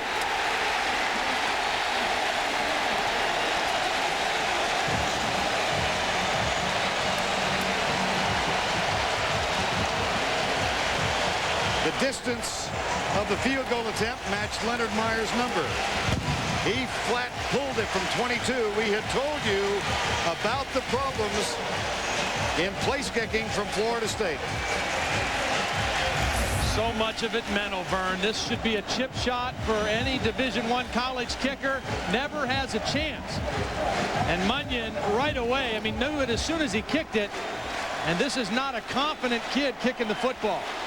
You can see his reaction right away. Agonizing. And off James Jackson on first down. Hydrated now. Yeah. Has some fluids in his system. Fresh legs. Take a look at Butch Davison and Greg Schiano reacting to the missed field goal. Another stop for the Miami Hurricanes. And remember how many yards, 40 yards they gave on penalties on that drive. Florida State shouldn't even have been down there because of the penalties. Then they get the missed field goal. And now the Hurricanes with 108 yards rushing. First time in the last 6 years they've been in excess of 100 yards against Florida State. Santana Moss to the 45. The tackle made by Cookie Thomas. You know, I don't want to take anything away from the effort that Miami has put forth today, because they are outplaying Florida State right now. But it's very hard to turn it on and off if you're a football team and eliminate mistakes and penalties and mental breakdowns. You can get away with it against Maryland or against Louisville. Florida State was able to do that. They were sloppy in both of those games in certain respects. They aren't getting away with it today against a much better Miami team. On 2nd and 1. Jackson. Well, just remember the Street Busters from Miami going back to 89 when Notre Dame came in having won 23, and twice they've stopped Florida State. In 1991 in Tallahassee when the Seminoles were ranked first, and again in 1990 prior to that when they were ranked second. First down and 10. Winky and the crew have won 17 in a row, 26 in a row regular season games.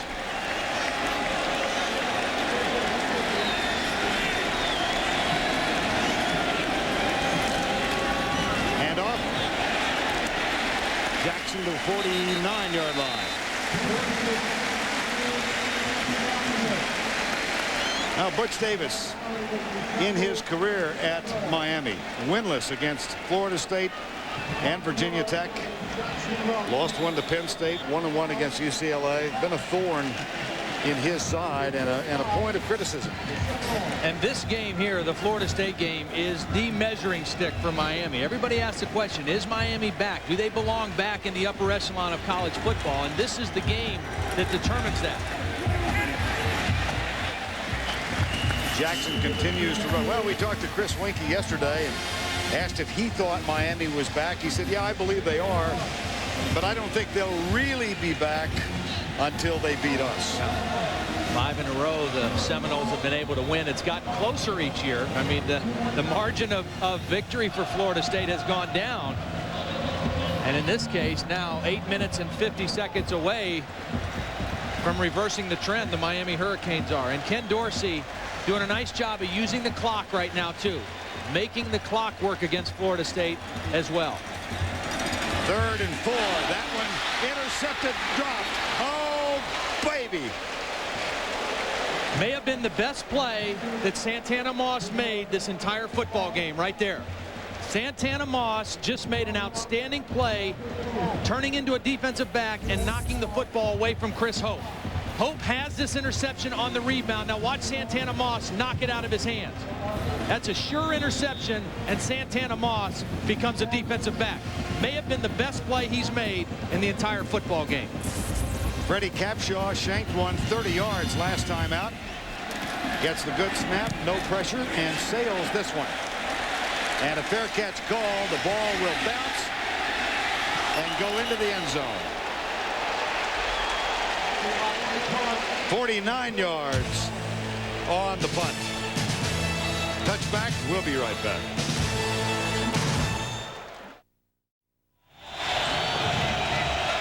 Chris Winky said one reason he came back for his senior season was to try and win a second national championship. It is in doubt right now. Seminoles down by 10 with 8:24 to go. Handoff. Travis Minor for a couple to the 23-yard line. Dan Morgan with the tackle.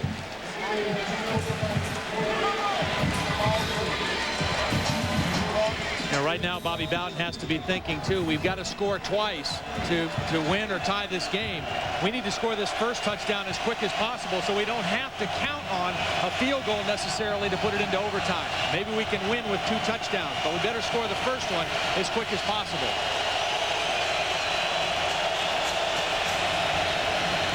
Snap and a 4-man rush. Winky deep right side. Menace up in the air. Edward Reed came over and mistimed it, and he's down. He might have knocked the breath out.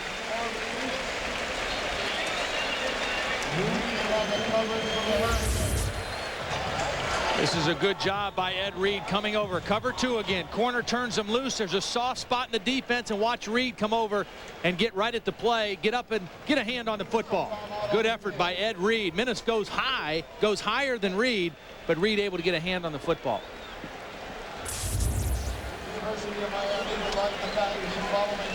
I think you're right. I think he did just knock the wind out of himself. Yep. Doubleheader for you today on CBS. And coming next, Danny from the SEC, the 15th-ranked Auburn Tigers go into Starkville to take on the 20th-ranked Mississippi State Bulldogs. That's next on CBS. And the crowd here, 80,905. This is the 3rd largest crowd in the 63-year history of the Orange Bowl. They've rather enjoyed themselves. They have. Big 3rd down play, 3rd and 7, Vern. Miami, or Florida State rather, 3 of 13 on 3rd downs today overall.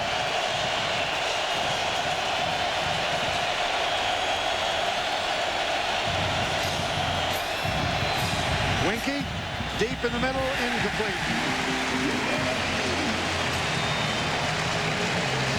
And Miami will have a chance to work on the clock a little more. That one intended for Anquan Bolden. Miami showed blitz that time, dropped into a zone, and Wenke had enough time, just not very accurate on the middle throw to Anquan Bolden. Santana Moss awaits the punt at the 38-yard line. Cottrell back.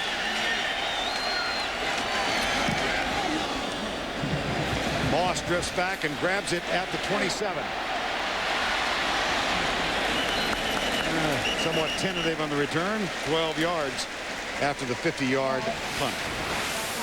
Tonight on CBS begins with the new drama That's Life, starring Paul Sorvino, Ellen Burstyn, and Heather Page Kent. And Chuck Norris stars in the season premiere of Walker, Texas Ranger, followed by the series premiere of The District, starring Emmy winner Craig T. Nelson. Don't miss it.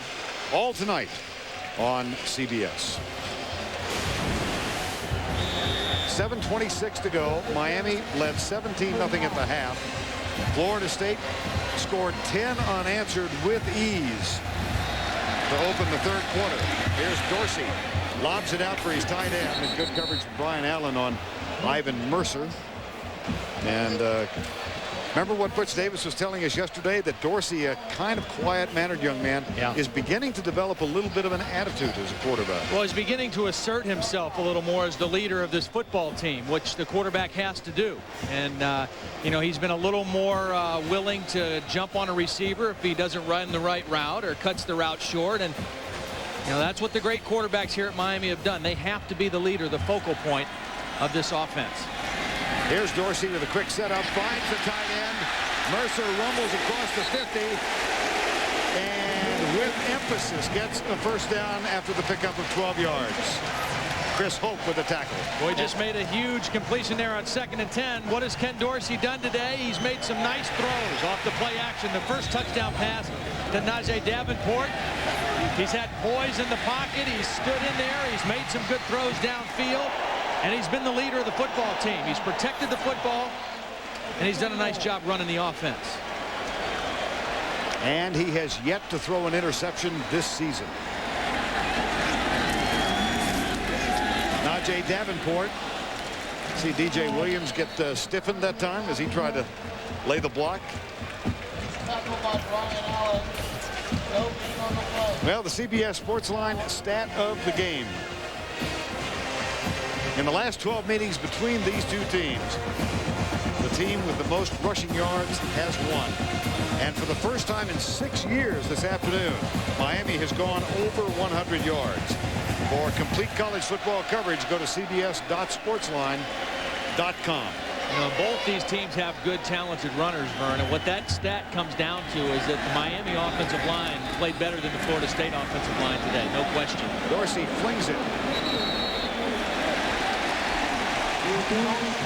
And it is incomplete in the neighborhood of Darryl Jones. You talk about this Miami offensive line. Bryant McKinney has done a nice job blocking against Jamal Reynolds. Joaquin Gonzalez, the other tackle, you know, the feature position on this Florida State defense is their defensive ends, and they have been very quiet in the ball game. They've blocked well enough to run the football for over 100 yards, and then the play action has just killed Florida State. 3rd and 10.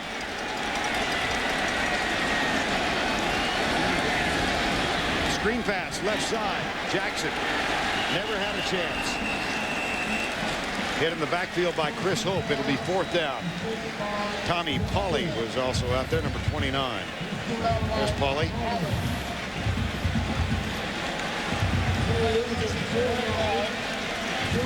Fourth and 14. Well, Reynolds got good pressure, and then Pauly read the screen right away. I mean, he knew the screen was coming. They were trying to get the ball to James Jackson, and he's there for the good wrap-up tackle. It's a big punt for Capshaw. He needs to get a good one down inside the 20-yard line here for his defense. Gets it away, but it goes sideways. See what kind of a roll he gets. He gets a Miami roll, and this one's going to look terrific on the stat sheet. Well done. Under pressure, under duress, gets it out of there, and downs it inside the 15-yard line. Sunday on 60 Minutes, Tina Sinatra on her father's last day. The woman she wishes he hadn't married and what he and the mob did for Jack Kennedy. That's one of the topics Sunday on 60 Minutes. So it has come down to this on this first Saturday in October. Florida State, the defending national titleists, last loss in the championship game of '98 to Tennessee. Last lost in regular season in September of '98 to North Carolina State. They trail by 10. Winky goes upstairs, and it is caught. Menace. Leonard Myers was in great position. I mean, he was step for step. He just mistimed his jump a little bit, and Snoop went up over the top of him and got the football. Leonard Myers was right there, but Snoop just a hair higher and got the ball out of the air. A gain of 42, first down at the 47. Winky steps up, settles for Atruz Bell out of the wing. And he is out of bounds at the 35. A gain of 11 and a first down. We talked about some of the problems Florida State has had today, and a lot of miscues, a lot of lack of concentration plays, delay of games, drop balls, interceptions. Of course, they had the fumble and missed 2 fourth-down conversions in the first half, and then the missed field goal here just recently. Tough to win when you make those kind of mistakes. 3 wideouts. 2 backs, Winky into the flat, one-on-one out there. Cheney slips a tackle of Buchanan, then slips another tackle of Vilma, and is finally down at the 29-yard line as Buchanan came back. Nice looking drive for Florida State, but the thing you have to remember, the clock is still moving. It's 4 minutes and 30 seconds now. Or just getting there, 4:30 for Florida State, and they have to score twice, down by 10. Second down and 4. Florida State has 2 timeouts left. On second and 4, Cheney wiggles to the right, cuts back for a first down at the 23-yard line. Al Blades with the tackle for Miami. And the clock stops momentarily while the first down chain is reset. I think Florida State needs to speed things up again. Again, this is a no-huddle offense, not necessarily a hurry-up offense. But I think they need to go into hurry-up mode here so that they can score quickly and then not have to worry about onside kick or anything. Kick the football and play defense. But, of course, they have to score a touchdown first. 3 down linemen, Morgan rushing with the linebackers. This one in the flat from Minor. And Buchanan forces him out of bounds, which does stop the clock with a second less than 4 minutes remaining. Second and 5.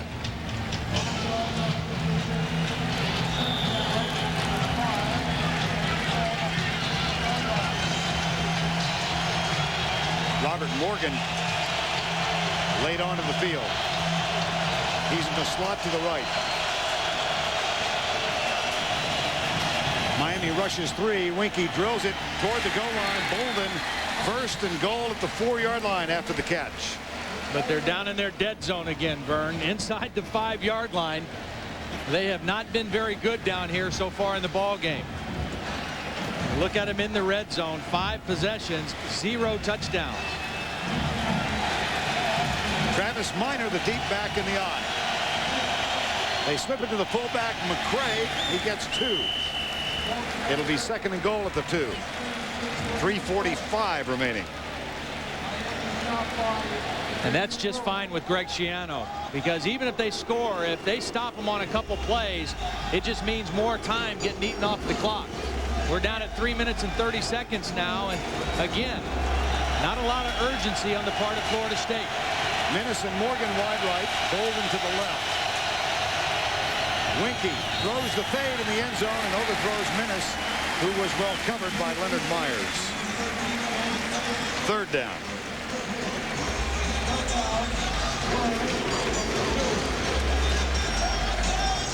$80,900. Here for the rematch, FSU and Miami. Nick Maddox comes on the field now. He'll be a slot to the left on third and goal.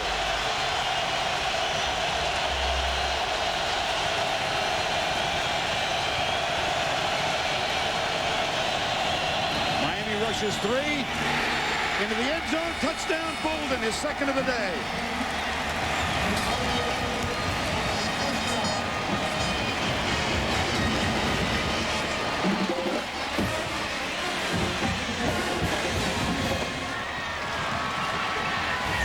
Vern, three-man rush is all, and they dropped 8. You shouldn't be able to find an easy seam when they're dropping 8 with no depth to cover, but Bolden able to find a little hole in there and get the touchdown. The extra point is not a given, but Munyon does knock it home. And that cuts the lead to 3, 20-17. 3 minutes and 15 seconds left in regulation.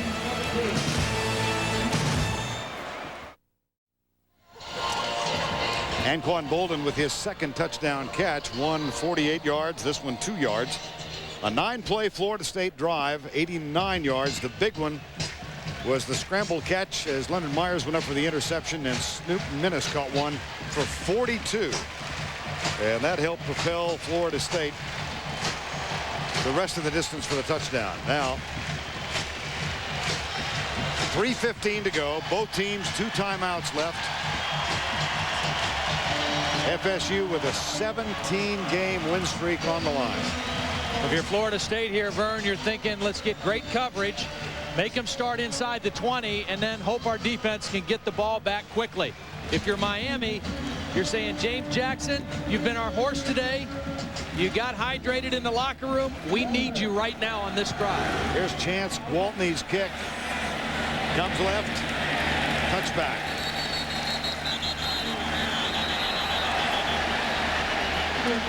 James Jackson, 22 carries for 92 yards right now, and coming into the ball game, only Maryland's Lamont Jordan, the only running back to gain more than 45 yards against this Florida State defense. And it doesn't matter what James has done now. This drive is where it counts. They need to eat up the clock, make some first downs, and keep the football on the ground if they can. And that guy knows it too. I mean, he knows what he's going to see. Mickey Andrews, the longtime defensive coordinator with Bobby Bowden at Florida State. Jackson and Davenport are the backs in the eye. And the formation tight to the left. They're throwing. And it's tipped and incomplete. Are you surprised? A little bit, I am. You know, that stops the clock. But I know Larry Coker's thinking, hey, Florida State's expecting us to run the football. Let's see if we can get a quick one, a big first down on the first play. Watch the pressure inside and see who gets a hand on the football. I think it was Brian Allen, the linebacker, was the guy who got his hand on the football. There it is right there, and knocked it away from the receiver, Wayne. And now 2nd down and 10. Dorsey yet to throw an interception this season. Reggie Wayne starts in motion. Now will come back to the right. Now they hand it off to Jackson. Looks for yardage. Surges across the 25 and is down at the 26. Brings up a 3rd and 4 with 2:55 to go in the clock running. Florida State has 2 timeouts left. So they'll try to save them as long as they can. Second game of the doubleheader coming up from Starkville. Auburn against Mississippi State. 3rd and 4. Moss comes right. Wayne goes left. Jackson and Davenport behind Dorsey. Play of the ball game right here, Vern. FSU sending forward. Quick flip. Davenport gets a downfield block. Fumbles the ball. A scramble at the 48. Who got it? Florida State. Brian Allen.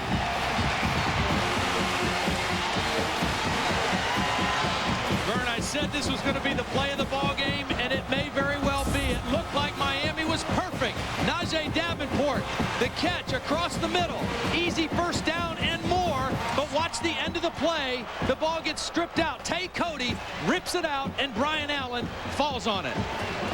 Started out like a great play for Miami, maybe a backbreaker, turns into a golden opportunity for the Seminoles. Tay Cody, the senior, Brian Allen, the senior, coming through for Mickey Andrews' defense. 2:14 to go, ball at the 48. Winky at quarterback. 3 wideouts and 2 running backs. And again, Miami will rush only 3. Winky, right side, drop McCray. 2nd and 10. 2:10 to go.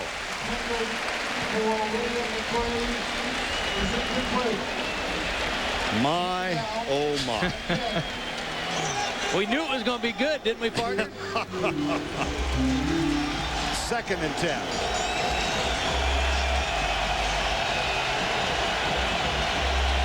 Winky drifting back, looking deep left side. Guinness is wide open at the 35.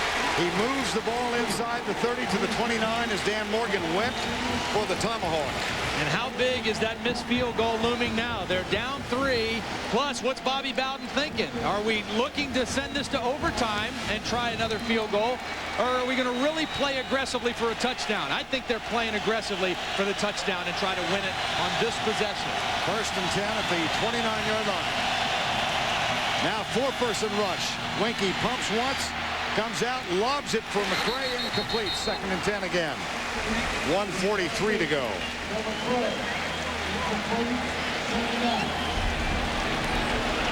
Recall that Matt Munyon, the freshman walk-on, missed a field goal from 22 yards out earlier. What must be going through his mind now? That was the field goal attempt, and it was ugly.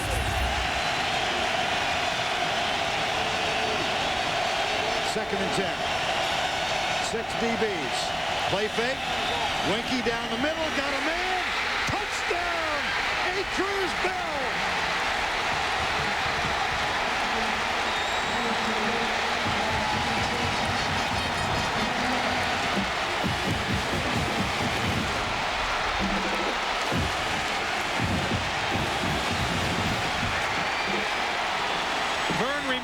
Chris Winky's first interception, same play, down the middle of the field to A-Truce Bell. He overthrew it. It was intercepted by Ed Reed. This time, perfect throw to Bell in the middle of the field. Touchdown, Florida State. Extra point is up and good. Chris Winky said he came back to try and win a 2nd national title.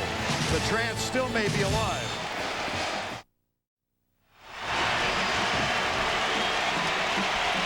(24-20) Florida State. Let's go back to the touchdown. Cover 2 again. These safeties here. Big open spot in the middle. A-Truce Bell on the post pattern. Winky missed him earlier in the game. This time perfectly thrown, and Bell takes it into the end zone. Chris Winky, 450 yards passing now. 3 touchdowns to go along with those earlier interceptions. What a comeback by the senior quarterback. Here's the kick. Gwaltney. And they will run it out. Darrell Jones at the 20, at the 30, and out of bounds at the 32-yard line. The Hurricanes were up by 17 at the half and seemingly had this one in control. There's Lewis. On a 3rd and 4, Najee Davenport catches a 1st down pass, has the ball at the 48-yard line, but is popped by Tay Cody, fumbles, and FSU comes from behind. Here's Dorsey, 1st and 10. Plenty of time left, Vern, 1:32. Dorsey, Santana Moss circles right, will try and get out of bounds, does. Derek Gibson with the tackle. Stops the clock with a 1st down at the 45, a gain of 13. This is Santana Moss time right here. I mean, before it was James Jackson's time trying to run the clock out. Now, this time belongs to Santana Moss. They need big plays. A field goal does them no good. They need a touchdown, and number 6 is a guy who can make some plays for them. Number 6 is in the slot right now. Santana Moss, Reggie Wayne just to his left. Here's Dorsey to his tight end, and Mercer backs out of bounds at the 49-yard line, and that conserves a little more time on the clock. It stops with 1:19 remaining. Nice job by Mercer getting out of bounds. And again, the poise of young Ken Dorsey. We've seen the poise of Chris Winky, and we've seen the poise of Ken Dorsey today. In his best challenge today, And this is it right now. The game is on the line, 1:19, and he has 2 timeouts left at midfield. 2nd and 5. Dorsey has Reggie Wayne at the 33. Clock stops while they move the chain. A gain of 17. Nice timing throw that time by Dorsey. Connecting with his favorite target this season, Reggie Wayne. 1:12 to go, and the clock restarted. Dorsey comes right. And they get out of bounds and stop the clock with 1:03 to go. It's Jeremy Shockey, the backup tight end, number 88, with his 2nd catch. You know, Mickey Andrews, he wants the clock to run, but I wouldn't be surprised to see him use a timeout if Miami gets another play, because he's got to do something to stop this rhythm that Ken Dorsey's in right now. Auburn, Mississippi State underway. We go there when this one's in the history books. Jamal Reynolds, where are you? This is when Florida State needs their defensive end to make a play. On 2nd down, the blitz comes. Wayne goes in the corner. And just a little bit off on the timing. 3rd and 4. David Warren applying a little pressure inside, and you see the end of the play, just thrown a hair outside. Here's the hit on Dorsey. It was an inside stunt by David Warren, and got there and got into the chest of the quarterback. Moss and King head to the left. Wayne comes right. 3rd and 4. Dorsey down the middle, man. Moss. 1st and goal at the 7-yard line. 50 seconds to go. Timeout call. Good protection up front. The offensive line gives the quarterback time to find Santana Moss, and Miami is in business inside the 10.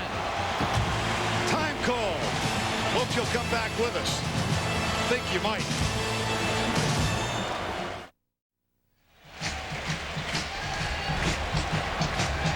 .50 seconds remaining. 24-20, State on top.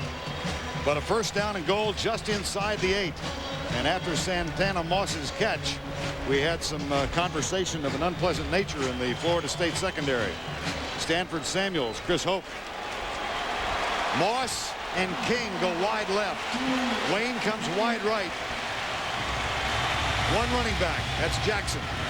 And motion, my gosh, from the junior Joaquin Gonzalez, number 73. And Vern, they were trying to go on a quick count. I mean, this was going to be a first sound signal, so you knew it was going to be quick, but Joaquin just a little over anxious. Here he is right here. You see Dorsey's not even under the center yet, so it's going to be a quick count. And Joaquin.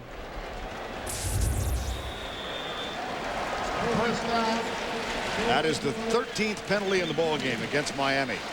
Now 1st and goal from the 13-yard line. King and Moss left. Dorsey back. Has time. Goes into the end zone. Touchdown. Shockey, the backup tight end. Oh, my gracious.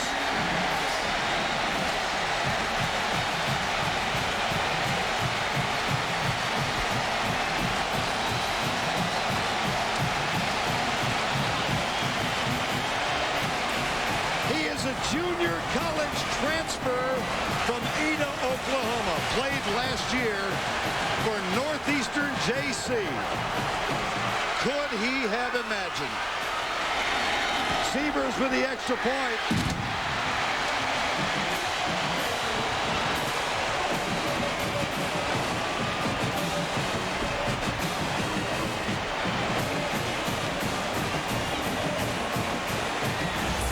Shockey, here he is right here.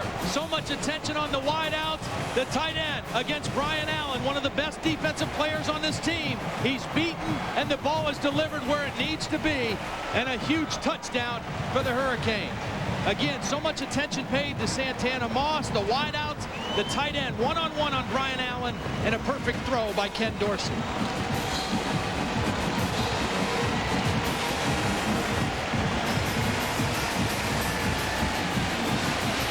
Shockey with the touchdown catch.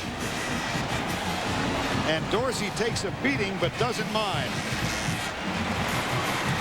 Ken Dorsey, 6 of 7 on the drive, which went 68 yards in 51 seconds. We talked about his poise. We talked about his savvy. Bobby Bowden knows this young quarterback doesn't play like a young quarterback. Maturity beyond his years, with a couple of the former Miami greats here to watch him, Bernie Kosar and Jim Kelly. How'd the Miami coaches like it? Good call, Larry Coker.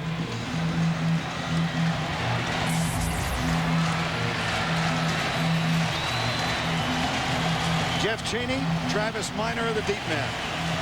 46 seconds to go. Florida State with 2 timeouts left. Severs with the kick. And this will be returned. Taken by Minor at the 1. Back to the 15. Spilled as he crosses the 20. And is down at the 22-yard line. The tackle made by Aaron Moser. Jeremy Shockey.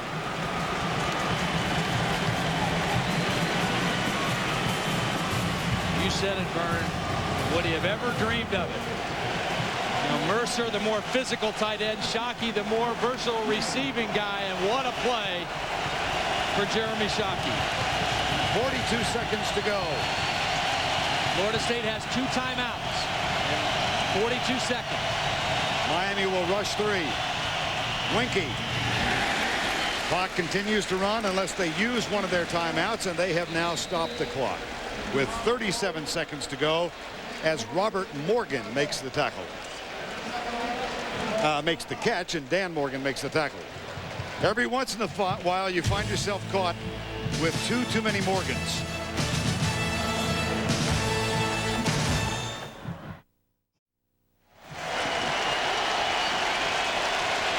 (27-24) with 37 seconds to go. Today's player of the game presented by Salomon Smith Barney, and this has gone back and forth. It's going to be Ken Dorsey. Watch in December when Salomon Smith Barney presents the CBS Sports College Football Player of the Year Award show. Here is Winky into the flat. Travis Minor will try to scoot out of bounds. He does and stops the clock with 31 seconds to go. Philip Buchanan was right there. Vern, we've seen Munyon miss 1 field goal today, but he did make a 44-yarder in their last game against Maryland. So he's got the leg to kick one at that distance. That will require Florida State to hit about 3 more passes of significant yardage. Second down and 10. Or first and 10. The sign was wrong. Here's the catch by Minor. And he's got a first down at the 45-yard line. Things happening so quickly that the down marker had not been changed, and it indicated second down. That was a first down play and a pickup of 23. Here is Matt Munyon. They're putting him on red alert right now. First and 10. 1 timeout left. Winky. Oh, what a pop. Leonard Myers timed it perfectly. He paid a bit of a price, but he knocked the ball loose from Anquan Bolden.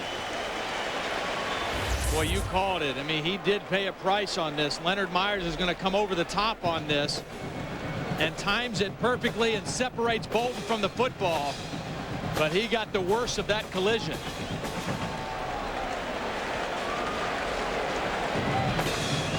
Big time play from the senior out of Fort Lauderdale. And, you know, there was question whether he could play in the ball game. Had a little ankle problem. And if he has to come out now, which he will have to, and he appears to be okay. May have knocked the wind out of himself. We've seen a couple of those today. Munyon had that career long of 44 last week. In order to get to that spot and give him a career equaling 44-yarder, Florida State still needs about 20 yards. Yeah. They need to get to the 27-yard line to attempt a 44-yard field goal. Second and 10. 18 seconds to go. Winky comes left. He's got a man open. It's Menace at the 32. 10 seconds to go. Clock stops while they move the chains. Got to do something quick here. Chris Wanke, he's got a first down. He can kill the clock. He's got the one timeout. The clock is moving right now, and they're still bringing people on the field. 5 seconds to go. 4. Now the clock is stopped with 5 seconds remaining. Unbelievable. They've got to try the field goal now. Confusion in the last 10 seconds. It's happened a lot to Florida State today. This one, just mind-boggling. Now the ball is at the 32. They had plenty of time, Vern, to at least throw one more completion to make it an easier attempt on the field goal. Or even take a shot at the end zone if they wanted to. As it turns out, they had to waste the timeout and try the long field goal. This will be either 49 or 50 for the tie, depending on the spot. I think it's going to be 49. We saw poor clock management at the end of the first half by Florida State, and again here at the end of the ball game. And it's just very, very uncharacteristic. Matt Munyon, walk-on freshman, not listed in the press book. You don't find his picture.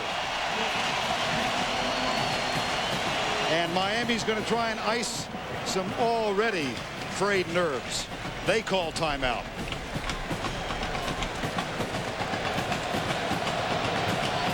And Munyon's going to try and, well, Keith Cottrell is going to trot over to the side.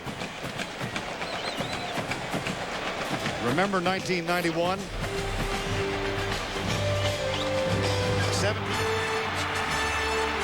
35-yard field goal to win it. Good snap. Here's the kick. It is up. It is no good. Florida State trails 19-16. The snap is back. The kick is on the way. It is no good. Wide to the right. Jerry Thomas missed the one in 91. Dan Mowry missed the one in 92. Matt Munyon will try the one in the year 2000. 49 yards for the tie.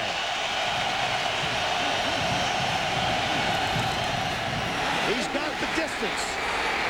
He does not have the kick. Miami has won.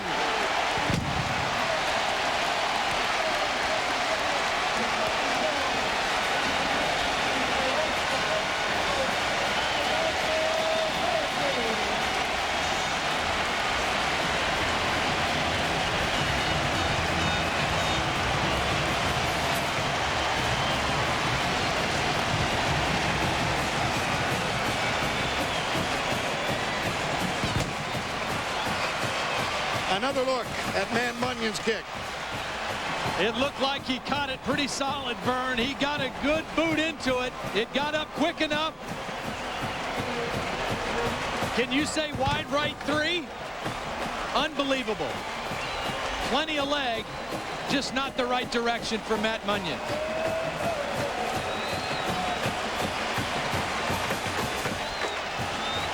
And that is a huge anvil that has been lifted from the shoulders of Butch Davis.